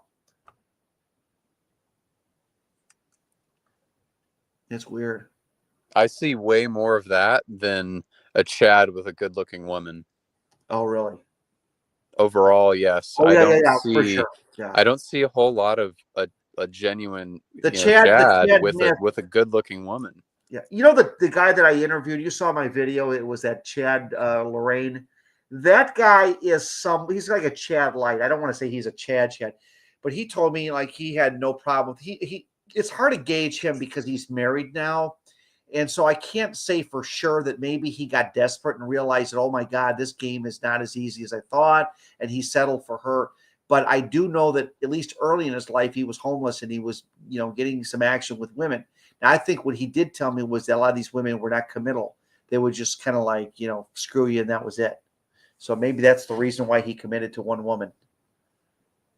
But he found, I guess, like this way. His wife got Chad. She got to marry the Chad. She is the woman married to the Chad who smokes weed every day. He smokes weed, this guy, every day. But she wants to be married to him, and that's nothing wrong with that. I hope it works for him. I really do. But if you're a good-looking guy and you come across and you're confident, I guess you could make some of it work, But like you're in your situation, I look at you. I don't want to say you seem pretty upstanding that you would probably not have any problem, but that doesn't mean shit. My observation of you has nothing to do with the reality you deal with every day, Well, yeah. So most guys in this space who have seen me, they kind of are surprised or maybe are a little confused why someone like me would be here. Right. So, but the thing is I don't think that they have really absorbed the black pill because it goes way deeper than, oh, if you meet this threshold of a certain height and a certain facial structure, then you can get something decent. The thing is we are way past that now. Oh, you're That's saying this? gone. It's beyond the looks issue now. It's we're Oh yeah. delving into something that is so out. Like I said, the guy with the rabbit buck teeth and the cute girl. Now she wasn't like a 10 out of 10, but she was maybe a 6.5 out of 10, and that's doable for some guys that are horny or whatever. And I'm thinking, what the fuck is she seeing this guy? Well, he's definitely not his dental work, and he looks like an Anglo. I mean, looks like a real dumb hillbilly. But it doesn't matter what I think. It's the reality that she's with him, and that's all that matters, I guess. Yeah. And I could be jealous, and I could go up to her and say, "Well, I'm a better guy than he is," and that's not going to change her opinion, you know. Yes, that so you may be She's not going right. to change her opinion just because you're UXS male or a better looking guy than that guy she's with. She's already made up her mind that that's the guy that she's got propinquity with. Yes. So even though I may mog that guy in SMV, Yeah, because of the social scenarios that he and the girl were placed into, yeah. he won and I lost. You lost, right? You didn't. It is because here's another thing I've noticed. You notice how in the TFL slash incel community, a lot of you never hear like TFLers with thick Southern drawls or accents or hillbillies. It seems those people maintain some level of propinquity within their own kind. Would you agree with that? Like they don't generally intermarry outside their group. Like most white Southerners only marry white Southerners. They don't look to marry some Italian girl from Brooklyn, you know. It's kind of like they don't cross paths with other groups of people. So they already have propinquity where they don't have to marry somebody from a different group, you know? If it's like a rural or like a Yeah, small town yeah, kind of community, then naturally propinquity will yeah, occur, and there will be guys who are objectively unattractive yeah, that will wind up with a proper wife. And the only reason this occurs, some people in the black pill community call it just be first theory, and yeah. that Just be means first. Yeah, it means that's a you good. are the first kiss, you're the first date, you're the first lay, you're the first feeling kind of gushy and giddy, and the Yeah, first boy that she was boy crazy for. yeah. So when you So, have so all of that, you're not you're going to able. win. You yourself are not able to get any propinquity based on who you are. How did you get to where you're at? Did you ever ask yourself, like, why is my life turned out like this? Oh, yeah, of course. I asked myself that a long time ago I know before kind of where finding the my black my pill. life is, but I'm interested in your story because you're 29. You're not that old. How did it not work for you? Whereas the guy that looks like Bugs Bunny has got a girlfriend. Why do you think your life worked out the way it did? Were you too eccentric or what? Definitely not too eccentric. I look back on my upbringing, and I can clearly see, um, Yeah, with what I've learned from the black pill, what the yeah. mistakes were. Yeah, And parents don't help the situation either. If you had dysfunctional parents, I know First talked about how his parents were dysfunctional, and I don't want to get into my whole thing, but I think that if you have dysfunctional parents, that does not help the TFL problem. It exacerbates it worse because there's a chance that if you have good parents, that you will overcome the TFL just through your social group. But if your parents are really shitty people and they make it impossible for you to have, like, say, friends over, then that will just exacerbate your TFL situation. In addition to the pre-existing TFL problem because you have an excess male population. You know what I'm saying? yeah, so when parents make poor decisions Right. for their Let's say your kids, parents are both fucking drunks and they fight all the time and they rip on each other and they're horrible and you never brought any girls over because they're always drunk and fighting. How are you going to have a normal social propinquity life and then go into a world where you have complete dysfunction? You're fucked on both sides, you know? Pardon my language, but that's what I'm. If your parents are dysfunctional and you're already dealing with a dysfunctional society, you got 2 strikes against you. It's bad. Now, if your parents are dysfunctional, but there's an excess of women, then you can overcome that too. Because let's say you didn't have a girlfriend in high school because your parents were drunks and they were just pieces of shit or something, whatever. Maybe your mom's a whore and your dad's a piece of shit, beats your wife. Maybe you go into a world where there's excess females, and despite that, you could still do well. I think what America is that you're already at a disadvantage with this excess male population, and if you have dysfunctional parents, you pretty much have nailed your coffin shut. Basically, yes. Yeah. And your parents obviously didn't do a great job.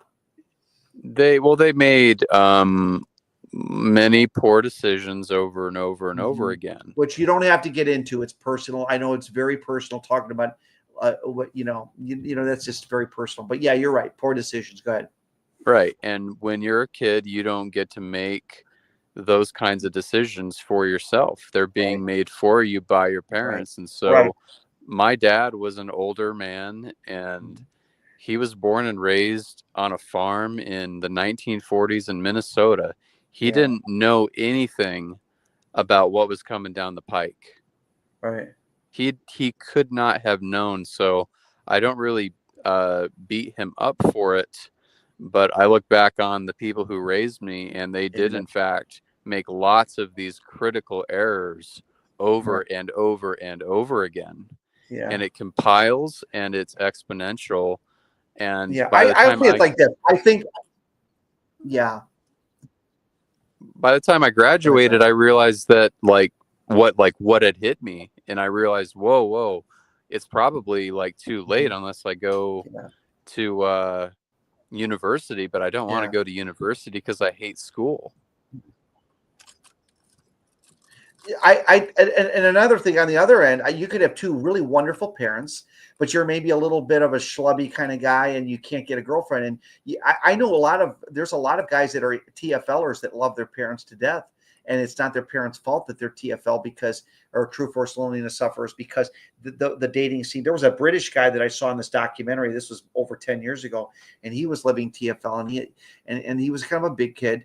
And his parents are like, "We really love our son. We was so want to see him find somebody." And he lived with his parents, and they were really nice to him, but he couldn't make it happen. And so, yes, you can have good parents, and you can still live it. So, there's different variations. I tend to think that shitty parents definitely put the nail in the coffin for you in this dysfunctional society. It's really bad. And then, but I mean, it's a very taboo subject to talk about, but I'm glad, Excess Mill, you're honest about it, and you're saying that you're in this.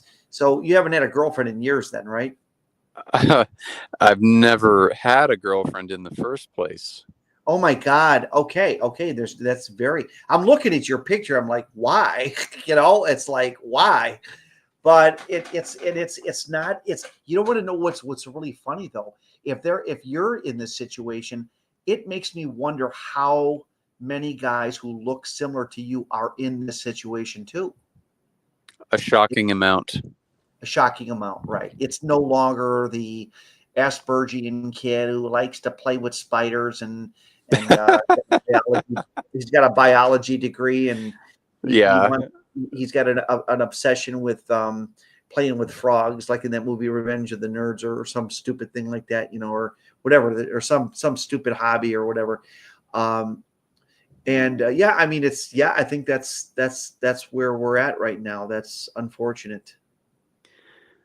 Yeah. Oh, yeah. So like the game that's being played has totally shifted. So but normies, from what I can tell, they actually think that incel type guys, men who stay virgins until they're 35 or 40, normies still think that all of these types of guys are weirdos. They're hideous and all this nonsense, and that's totally outdated. That's an outdated belief system that they have.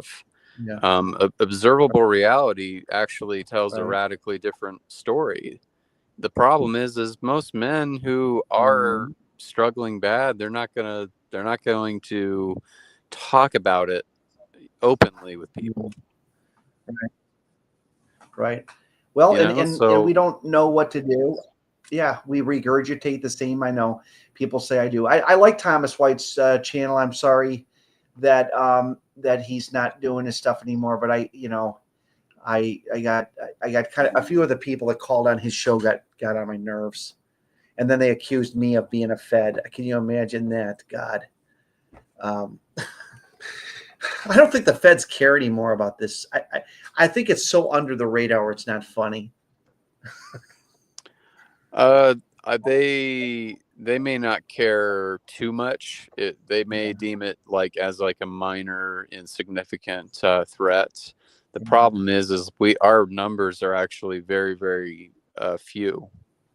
So it's not Our like numbers. Oh, you mean people that are willing to talk about the involuntarily loneliness problem? Yeah, for sure. Or the in an TFL. Yeah, I agree. yeah The yeah numbers are small. Most yeah guys that are living TFL are in denial. They're just completely in denial. And I know too many of them like that. They're exactly like that, just in denial. men in Hence the term general are TFL. in denial from what I can tell. So like guys who even do get laid or they do have a girlfriend, technically speaking, or a wife, they are virtually all in denial about the really, really bad arrangement that is placed before them. Right. Well, it happens. Like, I don't know why it is, but a lot of guys are able to, at the very least, even if they're not happy with the relationship, they're able to spread their seed to a woman and have 2 kids. Now, I do know a guy that's in his early 30s. It's he's a mixed race guy, but he's got a girlfriend and they have 2 kids together. And it's like he's like, whether he's happy or not, at least he got to have 2 kids with her, you know? I think that's a big accomplishment if a woman's willing to let you let you impregnate her for the sole sake of having a kid. I mean, it says a lot about your value that she's made a decision that you are going to be the father of that kid. And I think what hurts a lot of guys that are living true forced loneliness is it's the rejection that no woman wants to have your kid. That is pretty painful and difficult to accept. Like even if you could, all you could do was impregnate her with any other way but the sex thing. The fact that you're being rejected on that premise of not being desirable because of a kid is enough to throw a guy over the edge, make him very upset, you know? I used to be more enraged and moody about it when I was younger, when I was about 19. Right. But the thing is I wasn't really fully unplugged from the matrix at 19. It took me a little longer to figure things out and find the crucial information from people like First of Insomatics and myself. Held by the Dashboard Light. Yeah, And you were probably and listening in my stuff. Go ahead. and also you. I mean, I found about you through First, and then I watched all your old stuff. First did I don't know if First is still doing videos, but he kind of started to kind of do a 180 on that stuff, and he was like, he went from saying that almost none of his friends had girlfriends to all of a sudden all of them have girlfriends, and I didn't understand why he did that, but that's another issue. I don't know if he's still around or not. It's hard to say. I haven't talked to him in a long time. So he's actually apparently he is still active in a Discord server somewhere. Okay, the Mamoon Network or something. Most likely, because I think he and Yeah. William Jet are the ones who set it up. Okay. I do not care for that server. I'm not in it, so I don't like it either because it's all kids in there. It's all like 19-year-old smartasses, and I got trolled one time in there. It was a long time ago, but this one guy kept telling me he was mocking me about my age or something, and I'm like, dude, it's like, then okay, so if you're young, then why are you? What does that tell me? That you can't even find somebody and you're young. There's so much. The thing with the manosphere, as I will say, it's good therapy for some guys to talk about this, but I don't think this is a loving community where everybody really loves each other. Oh hell You know? no. Oh hell no. Yeah. Over the years, when I found the black pill space in 2019, Yeah. I mean, it was great finding the crucial information that I needed, but it Right. was also demoralizing as hell to see just how much Right. infighting there is over nothing. Right. I have a theory on it. And one of my theories is that if somebody sees you on video and they know what you look like and they know you live a somewhat normal life, they could be in a very compromised position. Like you might have a person that's very badly physically, mentally handicapped, and they look at their life and say, I've got nothing to live for, so I might as well be a troll. And I mean, if that's the reality that they're living, I don't think that's the answer to do that. But there's some people that've got some severe mental illness in this community, and they'll troll you forever. Like I had one guy who was mocking everything I said. If I said the sky is blue, he'd say no, the sky is black. He would just like mock everything, and I think there's some very unhappy that the internet has opened up a portal to a lot of dysfunctional weirdo people.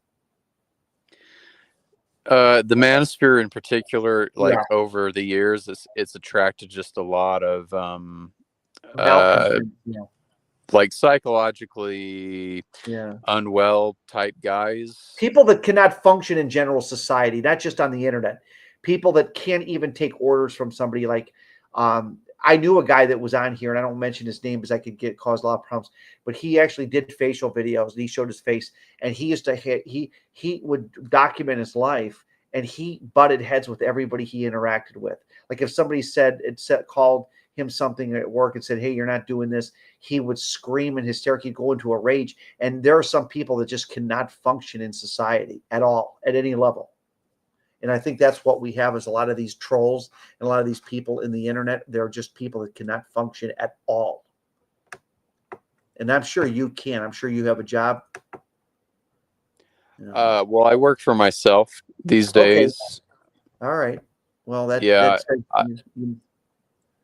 but I wage slaved like most people for a long time. okay. I only recently kind of So you're reinvented the wheel. okay. Well, I hope it's working for you.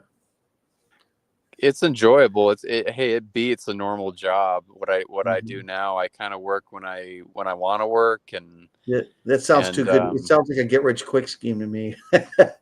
I work it's when it's I not. set my own hours. Yeah. It's yeah. I mean, but I really do. Please don't tell me you got suckered into prepaid legal or Amway. Nothing like that. I don't. I'm very skeptical of these things that you see advertised on YouTube.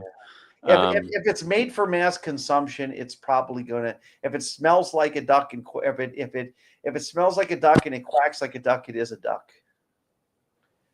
Yeah.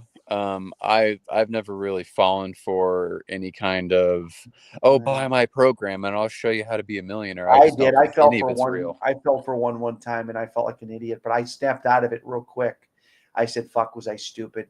But I may have wasted $1,000, and I learned my lesson. And a lot of people never learn their lesson from those. But I hope whatever it is you're doing, you're happy. So Oh yeah, I mean it's something that I genuinely like doing. When I first started, it was a hobby or a passion, and I simply just found a avenue to basically do freelance work, and it's kind of all over the map. Like there will be long stretches of time where I got nothing going on, and then finally something will come up. right. But I like it way more than working for some jackass.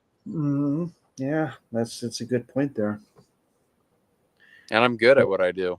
I mean, people like what I do for them. You must do some very very nice stuff for them. Okay, it's not much propinquity. Is first even around anymore? And I think he is. He's in that network he's in. He's probably aware that I'm doing these streams. He doesn't come on here though. I don't know. I think there's a lot of weirdness because a lot of the people that first had talked to when I was in that network one time, they attacked me. And I think that you're right. It's not a real healthy environment, this whole internet manosphere stuff. Yeah. It's largely kind of a depressing place to be in, I guess. Yeah. But yeah, I, there's some exceptions. I Channel-wise. always know there's one difference between me and most of the manosphere. When I hear of a guy that's in a relationship, I want to see him succeed. Because if they give you hope that if they can succeed, other guys can succeed. Do you know what I'm saying? And a lot of these people in this community want to see other guys fail. They want to see them fail. I hope you fail, dude. Yeah, I've noticed that a lot. Yeah. I can understand why the men who stay incel, like why they would get irritated when they learn about some person that they've been internet friends with is now ascending. I can understand why that would be painful for them. But I do think it is really pathetic to sort of to become so antagonistic towards a guy who does ascend and say, "Oh, it's not going to work out. I You're a never. cuck." When I was doing that interview with Chad Lorraine, I said to him, "It would break my heart to see for you to tell me basically that your woman's leaving or you're getting a divorce because." Every time I hear about that, I'm always rooting for young people. If they get married, I want to see their marriages last because then there's hope that others can last. But if it fails, then I'm feeling like, well, man, if their marriage failed, then damn, what's mine going to be like? It's weird. I like that's only a natural reaction to have to misery something loves like company. that. Misery certainly loves company. Yeah, and you have to be really careful and picky about who your company is, even on the internet. Yeah. That's why I like Thomas so much is like, he's charismatic and he's got a bit of but edge he's a to little, him. what the problem with Thomas is? Hold the boss, Gus. He goes into those tirades. I love it. I love it. But you know what the thing about him, if the fact that he doesn't want to put his face out there, I mean, a lot of people do put their face out there. I don't know what the issue is with a lot of these people, but I can't take them seriously because if you can't put a face with an expression, it really kind of makes me feel like, can I really trust you? Because you can just disappear off the internet tomorrow and then you take and completely no one knows who you are. Do you know what I'm saying? It's almost like Thomas could just leave the scene completely, wipe his channel down, and no one's ever heard his voice. You know what I'm saying? It's kind of weird. So do I try? Do I know the guy? No, I don't know him. I don't really, at least some of these guys that I don't agree with them, like Aaron Clary, likes to use a lot of shaming texts. At least Aaron's face is out there, and I've seen your face, so I know what you look like, Yeah, I wanted to face fag because I mean I have nothing to Did lose. Thomas ever want you to see does Thomas done any facial back and forth with any of the people on his channel or no? That you are aware of, or has he always been anonymous? Well, I think he has always been anonymous, but I can't confirm that because it's possible that.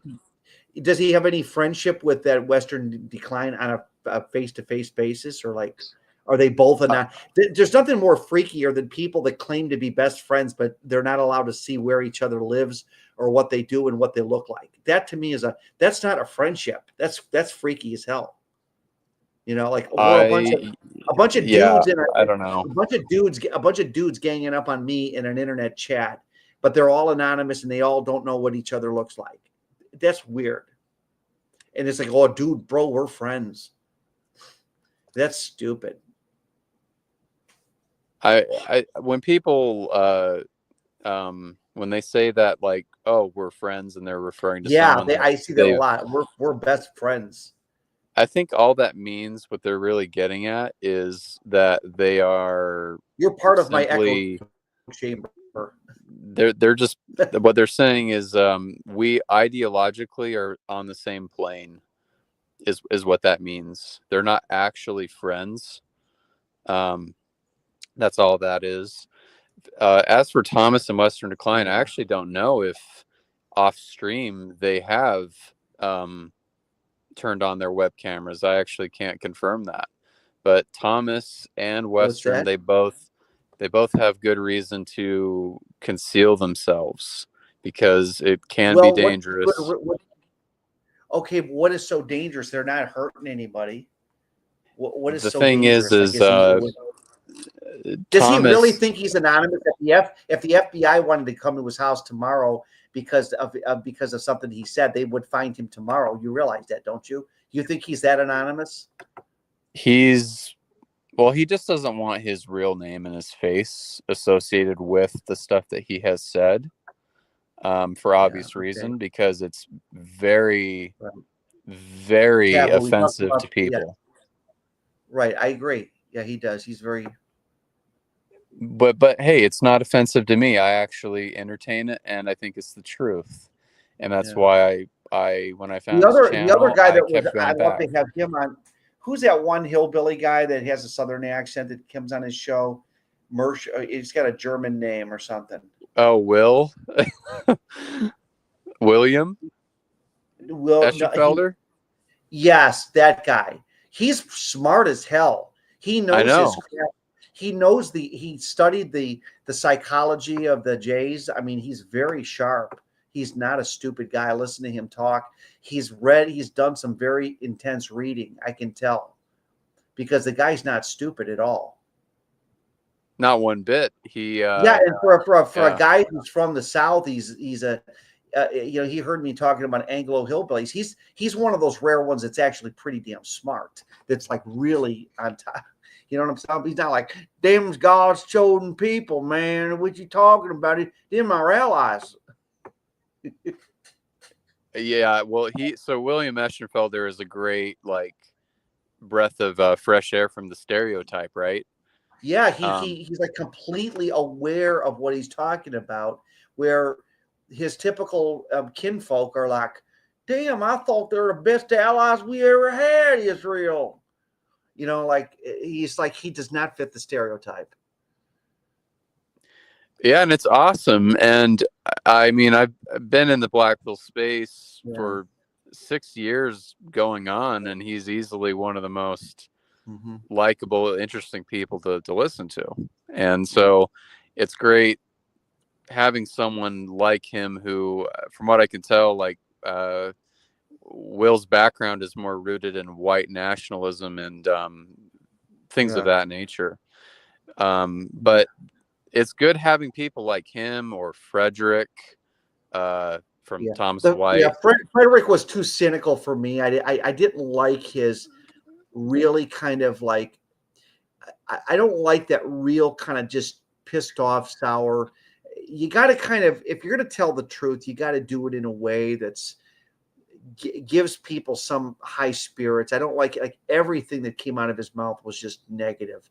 Like it was completely like life is hopeless, almost a nihilistic point of view, and I didn't like that. I do think he makes a good co-host for Thomas. Yeah. I did. I mean, he's also on Discord. I've actually chatted with Frederick. Yeah. Just him and I think he's a super cool dude. And Like he's talking about, he reads Revelo Oliver's books. It's like, what did this guy is he just like one of these people that's never really enjoyed life? Like since he was 7 years old, he's just picking up all these books on did this guy ever live a normal life, or did he just start to go off into this weird cryptic internet world where he never really stepped out of anything? You know what I'm saying? It's like some of these people, like they're 19 and they've got the whole world all figured out. Well, he's my age, and Okay. from what I can tell, Frederick is in terms of lifestyle, he's probably a normie. Okay. But I do think that he, like William, he is pretty well read. Yeah. He tends to know what he's talking about. They tend to Definitely, not tell you how they got there, though, and this is a mystery to me. if a person asks about, like, if they're talking about the Jays and the Illuminati and all this stuff, I kind of want to know their backdrop. How did they get there? Like, what was the circumstance that got them there? And there's a lot of ambiguity here, and I don't like that. I feel like if a person said, "Hey, I was learning about this group because," like, I can never understand, like, where these people, how they got there. Like how do you get from being in a world of normies to just I read Revelo Oliver, and I read this guy, and I read this Rudyard Kipling, and I read this and I read that. Like, why did you read it? Like, they don't even tell you why they read it, you know? If you asked Frederick, Yeah, why what made you do all this stuff that you did? Yeah. He could probably provide a reasonable answer. I mean, we all kind of like find our way out of the blue pill somehow, because there was a time where I was a radically different person than who I am now. I mean, I have the backdrop to my story. I can tell you my dad knew, I mean, my dad's been gone over 20 years, but my dad educated me at a very early age about what the world really, like, all the social brainwashing at a very early age. Like, when we were kids, my dad didn't spare the rod when it came to educating us on this. And it got to the point where I just, like, by the time I was 15, I was like, damn, the world that you guys describe isn't what the world around us is not the same. Now, I will say my parents got a little carried away with it, but, like, with as far as, like, telling us that everyone is a follower. I mean, some people just, like, I liked a lot of the same rock bands that they liked and stuff, but the point is that I can kind of draw. I want to know the story and the backdrop between these other people that claim they were enlightened by this or that. I'd like to know the backdrop in the story. Is that asking much or no? I guess it doesn't matter, right? If somebody's going to talk about how they've learned about the Jays and they're only 12 years old, I want to know what was their epiphany? Well, I would be curious to hear the story too, because 12 is super young to learn about. Well, I'm using that as an example, but that. You got guys that are 19. They know the whole history of the Illuminati. They know the whole history of the Ashkenazi culture. They know the whole history of Rome falling. They know the whole history. I mean, at 19, how do you acquire that knowledge, and why did you acquire it, and what was your reason for doing it, and what was it? Because are you just some brainiac like the movie The Matrix, where they hook up a cord to your brain and they just upload it and boom, you're there? Or did you actually have to go out and painstakingly learn it? Well, they obviously had the drive to learn it, and something pushed them to search for the information. You got that Asian guy that calls in on Thomas White's show. Yeah, he's pretty young. Yeah, he's chuddy, and he I'm 6'3", the Jay's this, and like, he's got an answer for brow ridge, jaw size, the guy drives me nuts. He's 19 and he acts like he's got the whole world all figured out. And that irritates me. When I feel it's insulting, kind of like when somebody acts like they're so certain that by the time they're 12, 15, whatever, they've got the world all figured out. Chudian, from what I can tell, he's not arrogant. Yeah. He does come across as intellectually honest. I don't get the impression that he assumes that he knows everything.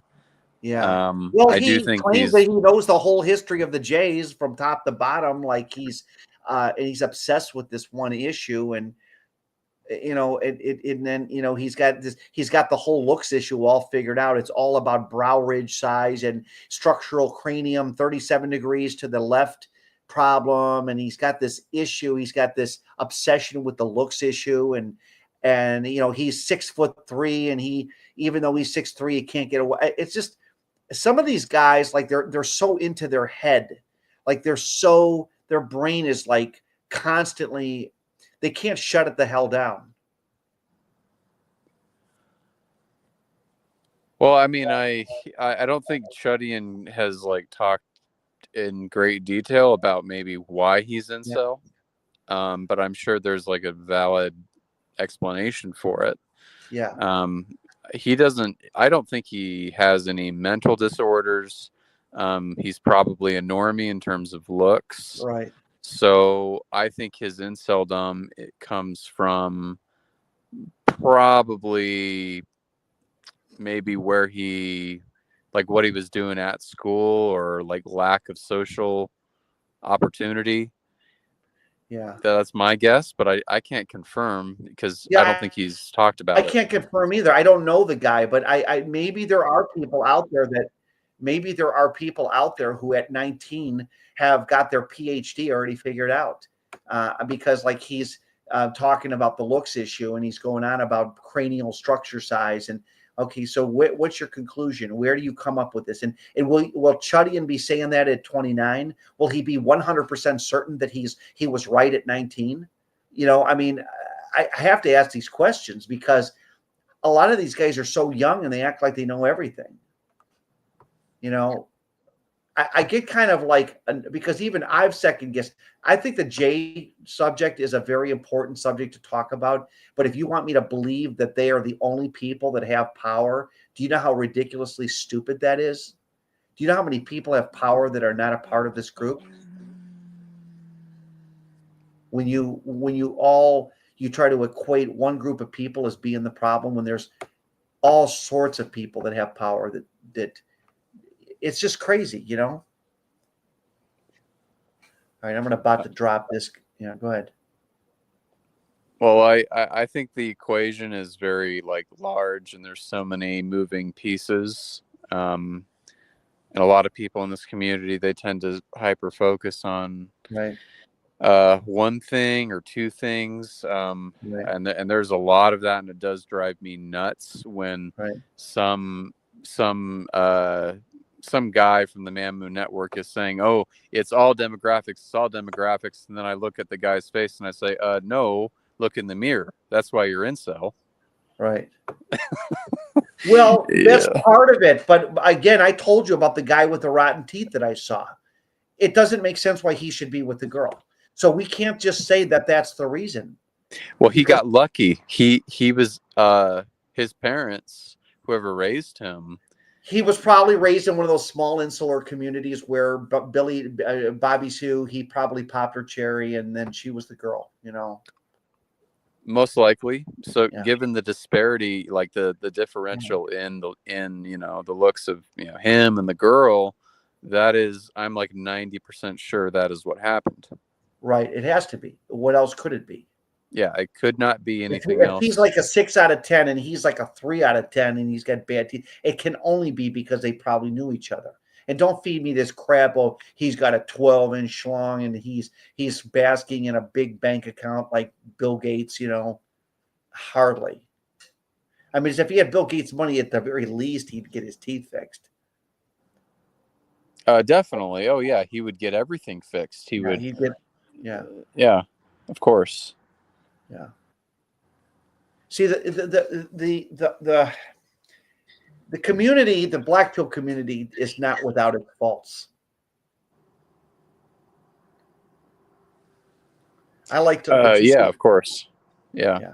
But it's neat to know people's conclusions. I mean, if somebody tells me that they're an expert in some secret society or something, and they tell me, "How old are you?" "Oh, I'm 12." I noticed a lot of these people who read Ayn Rand's Atlas Shrugged, they claim they did it at age 13. Okay. Now, why would a 13-year-old kid be reading that shit? Why does a 13-year-old claim that book changed my life? What does a 13-year-old know that oh, this book changed my life? I read Atlas Shrugged when I was 9. That changed my life. Okay, me personally, I'm going to be questioning like who raised him and like what Yeah. did that look like? That's a narcissistic to be 9 or 12 or 15 and have read Atlas Shrugged. That's a narcissistic path to go down. It is. Because Having an Ayn interest Rand's or a hobby philosophy is was healthy, but yeah, I she had see a what you're very getting evil at. philosophy. It was basically nobody owes anybody anything, that you live in the world, and if you invent something, you own it, which you don't.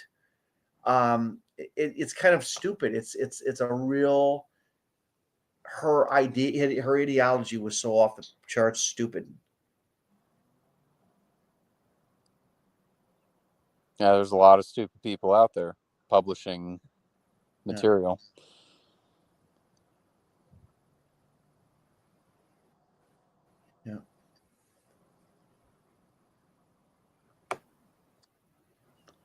I don't know. So how often do Because you stream these days? Do you like stream every weekend, or what is it? What do you do?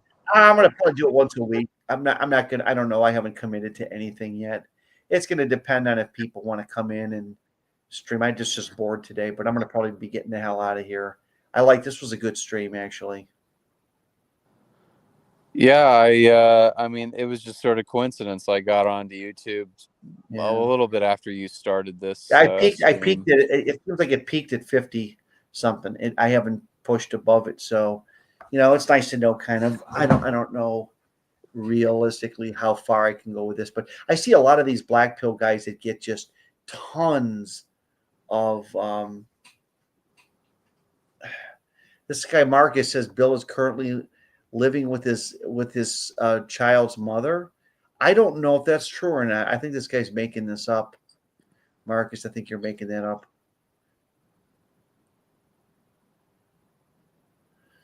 Anyways, it doesn't matter. It's not my problem. It was cool talking to you again. I was so did. jazzed the first time I met you. Mm-hmm. Well, I got trashed a lot on that channel. A lot of people left nasty comments, but that's okay. That's part of the internet, Yeah, especially when you when you're kind of putting your face and your name out there, you're open to being attacked in very personal No, you ways. don't even have to have your face and name out there. You could be just Joe Blow 123 and someone attacks you. But there's a lot of obsession with people accusing others of having Asperger's. Like it seems like people with I've never heard the term Asperger's until I came onto the internet. Like this term, are autistic people like naturally more apt to make fun of other autistic people? Is that just the nature of like a person who's a double amputee makes fun of other people with disabilities like that? I mean, is that just how it works? Like if you're a blind person, you make fun of other blind people. Well, Is that logically, the it doesn't nature really of add what up. people are? I mean, is it that bad that even disabled people have to revert to cruelty too? Because that's what I I see. mean, I think it's low IQ if you legitimately have Asperger's, and let's say you're on the internet and you find some black pill channel and you think that the guy also has some mental hurdles, Right. and you are making fun of that, it's that's showing a lack of self-awareness. Well, it's also showing that you despise the very thing you are yourself. So if a person who's got Asperger's runs into somebody else that might have Asperger's, it's showing that they have no tolerance for their own disability. That's crazy because the accusation of autism I've seen it's more manifest on the internet than any other place I've ever seen. Nobody calls you autistic if you're out in the normal regular blue pill world. It's only in this weird community. Yeah, basically, yeah, it's a really kind of cheap instant insult, I guess, that people It like is. to It's use. horrible. Okay, so what? So somebody's slightly autistic. Does that somehow negate what they're saying to be true, or does it somehow not make them is still a viable human being who's worthy to be listened to? I mean, think about that. Well, Projecting, yeah, yeah. projecting, projecting. That's another term I've heard in the internet. Projecting. Oh A boy. lot of people in the black pill do project some Well, nonsense. they're projecting themselves too. But they'll accuse you of projecting. I think that's funny. It's like the pot calling the kettle black. Yeah. There's a lot of people, the audience of the black pill, Yeah. I largely don't care for. The Right. people who just are watching and not participating, the majority of them I have never really been Yeah. enthusiastic about because Right. they're kind of lacking self-awareness. They don't Right. even understand what the black pill even is. They don't know what the origin of the word black pill is. They don't know Right. anything about this stuff. They kind of cherry pick a certain piece of the puzzle and they'll kind of hyper fixate on it. And it's all very annoying to me Yeah. because when I Well, I found mean, this, if you're gonna accuse somebody of having Asperger's, do it in a way that's kind and sympathetic. Don't do it from a disparaging point of view. It's like when somebody says to you, "I can tell you were picked on as a kid." They're not doing that from a nice point of view. They're being disparaging.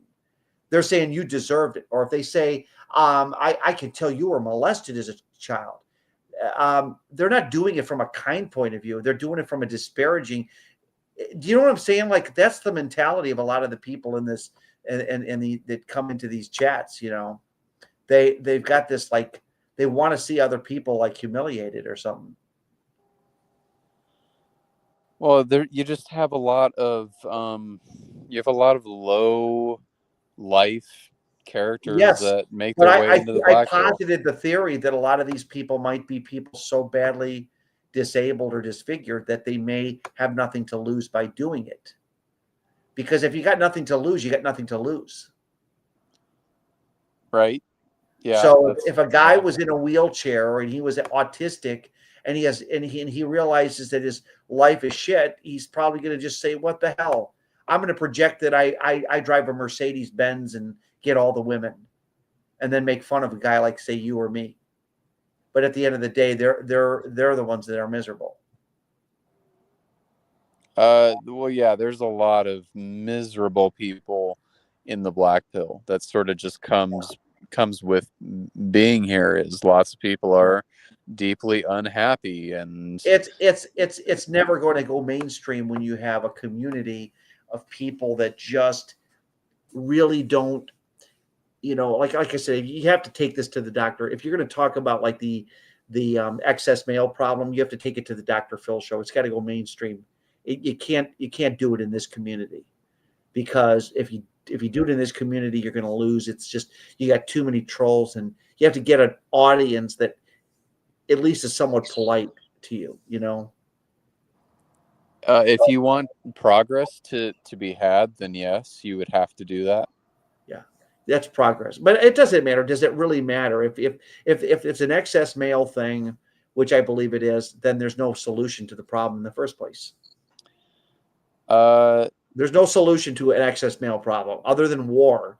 We could have a war and get all these men, send them to war so that we have a sexual revolution like the 1920s. or Yeah, disease, or a really bad famine, that would be a solution. it would select heterosexual males as its victims.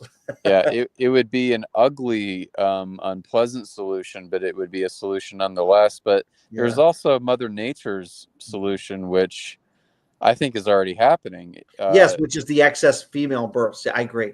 Yeah, It's happening. yeah. Yeah, for sure. The More kids being born are females. That's for sure. I do see that.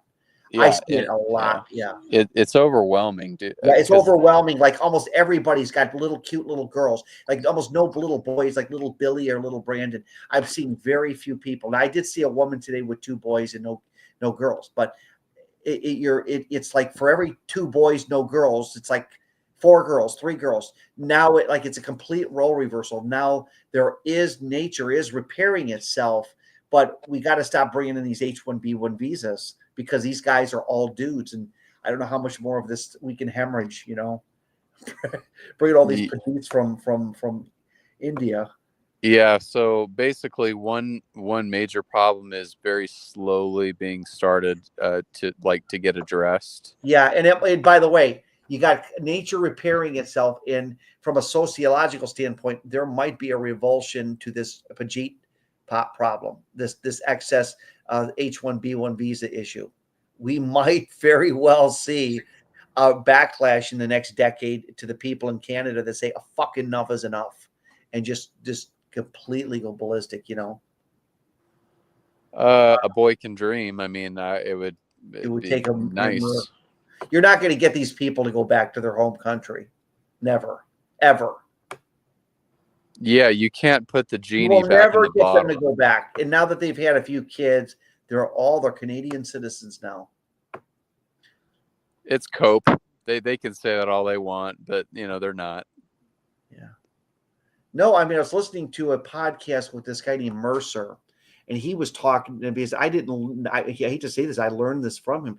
He says that they have this scam, and how these East Indian guys can stay here is they'll take a loan out on their personal property in the old country, and they'll put it in a bank account, and they'll let the government think that they have this huge amount of savings. And what they do is once they get to their citizenship, they just use the money to pay the loan back or whatever. It's like really, it's a real sleazy way they do it, but they're able to get citizenship in Canada by doing this. It's insane. Definitely is, yeah. So you're going to be streaming like every single week, and it's going to be like Probably a on the free form. weekend, yeah. If I can get some good people, I'd like to. It's all going to depend on if more people want to do. I like to call these random rants. I'll just call it random rant. That's a good name to call these. That's a blast from the past. That's what you called it back in the day. Yeah, random rant. I used to do fireside random rants, and I would just do the. It was a little. I used to do like an audio random rant. I just decided to kind of go the old way where I didn't put my face. My face is distracting. I don't like to be talking to the microphone. It's better just to hear me. And anyways, how do I keep getting number one shares? Oh man, this is a lot of fun. Anyways, I got to get going. I'm going to call this quits for this stream. I'll leave it up for you guys. But thanks for coming in here, XS Mail. You're an awesome guy, and thanks for your brutal honesty. Thanks for having me. It was fun talking to you again. Yeah, you have a great day, and I might listen to Thomas. I don't know if Thomas White's coming back, but I do enjoy his streams, even though I don't always like the people in there. Well, most of them are pretty cool. I haven't heard anybody I dislike really too badly in there. All right, you have a good one. Yeah, you too. See ya. Bye-bye. Okay, well, I'm gonna get out of here. You guys all have a great night. I'm tired. I'm about to fall asleep at the wheel.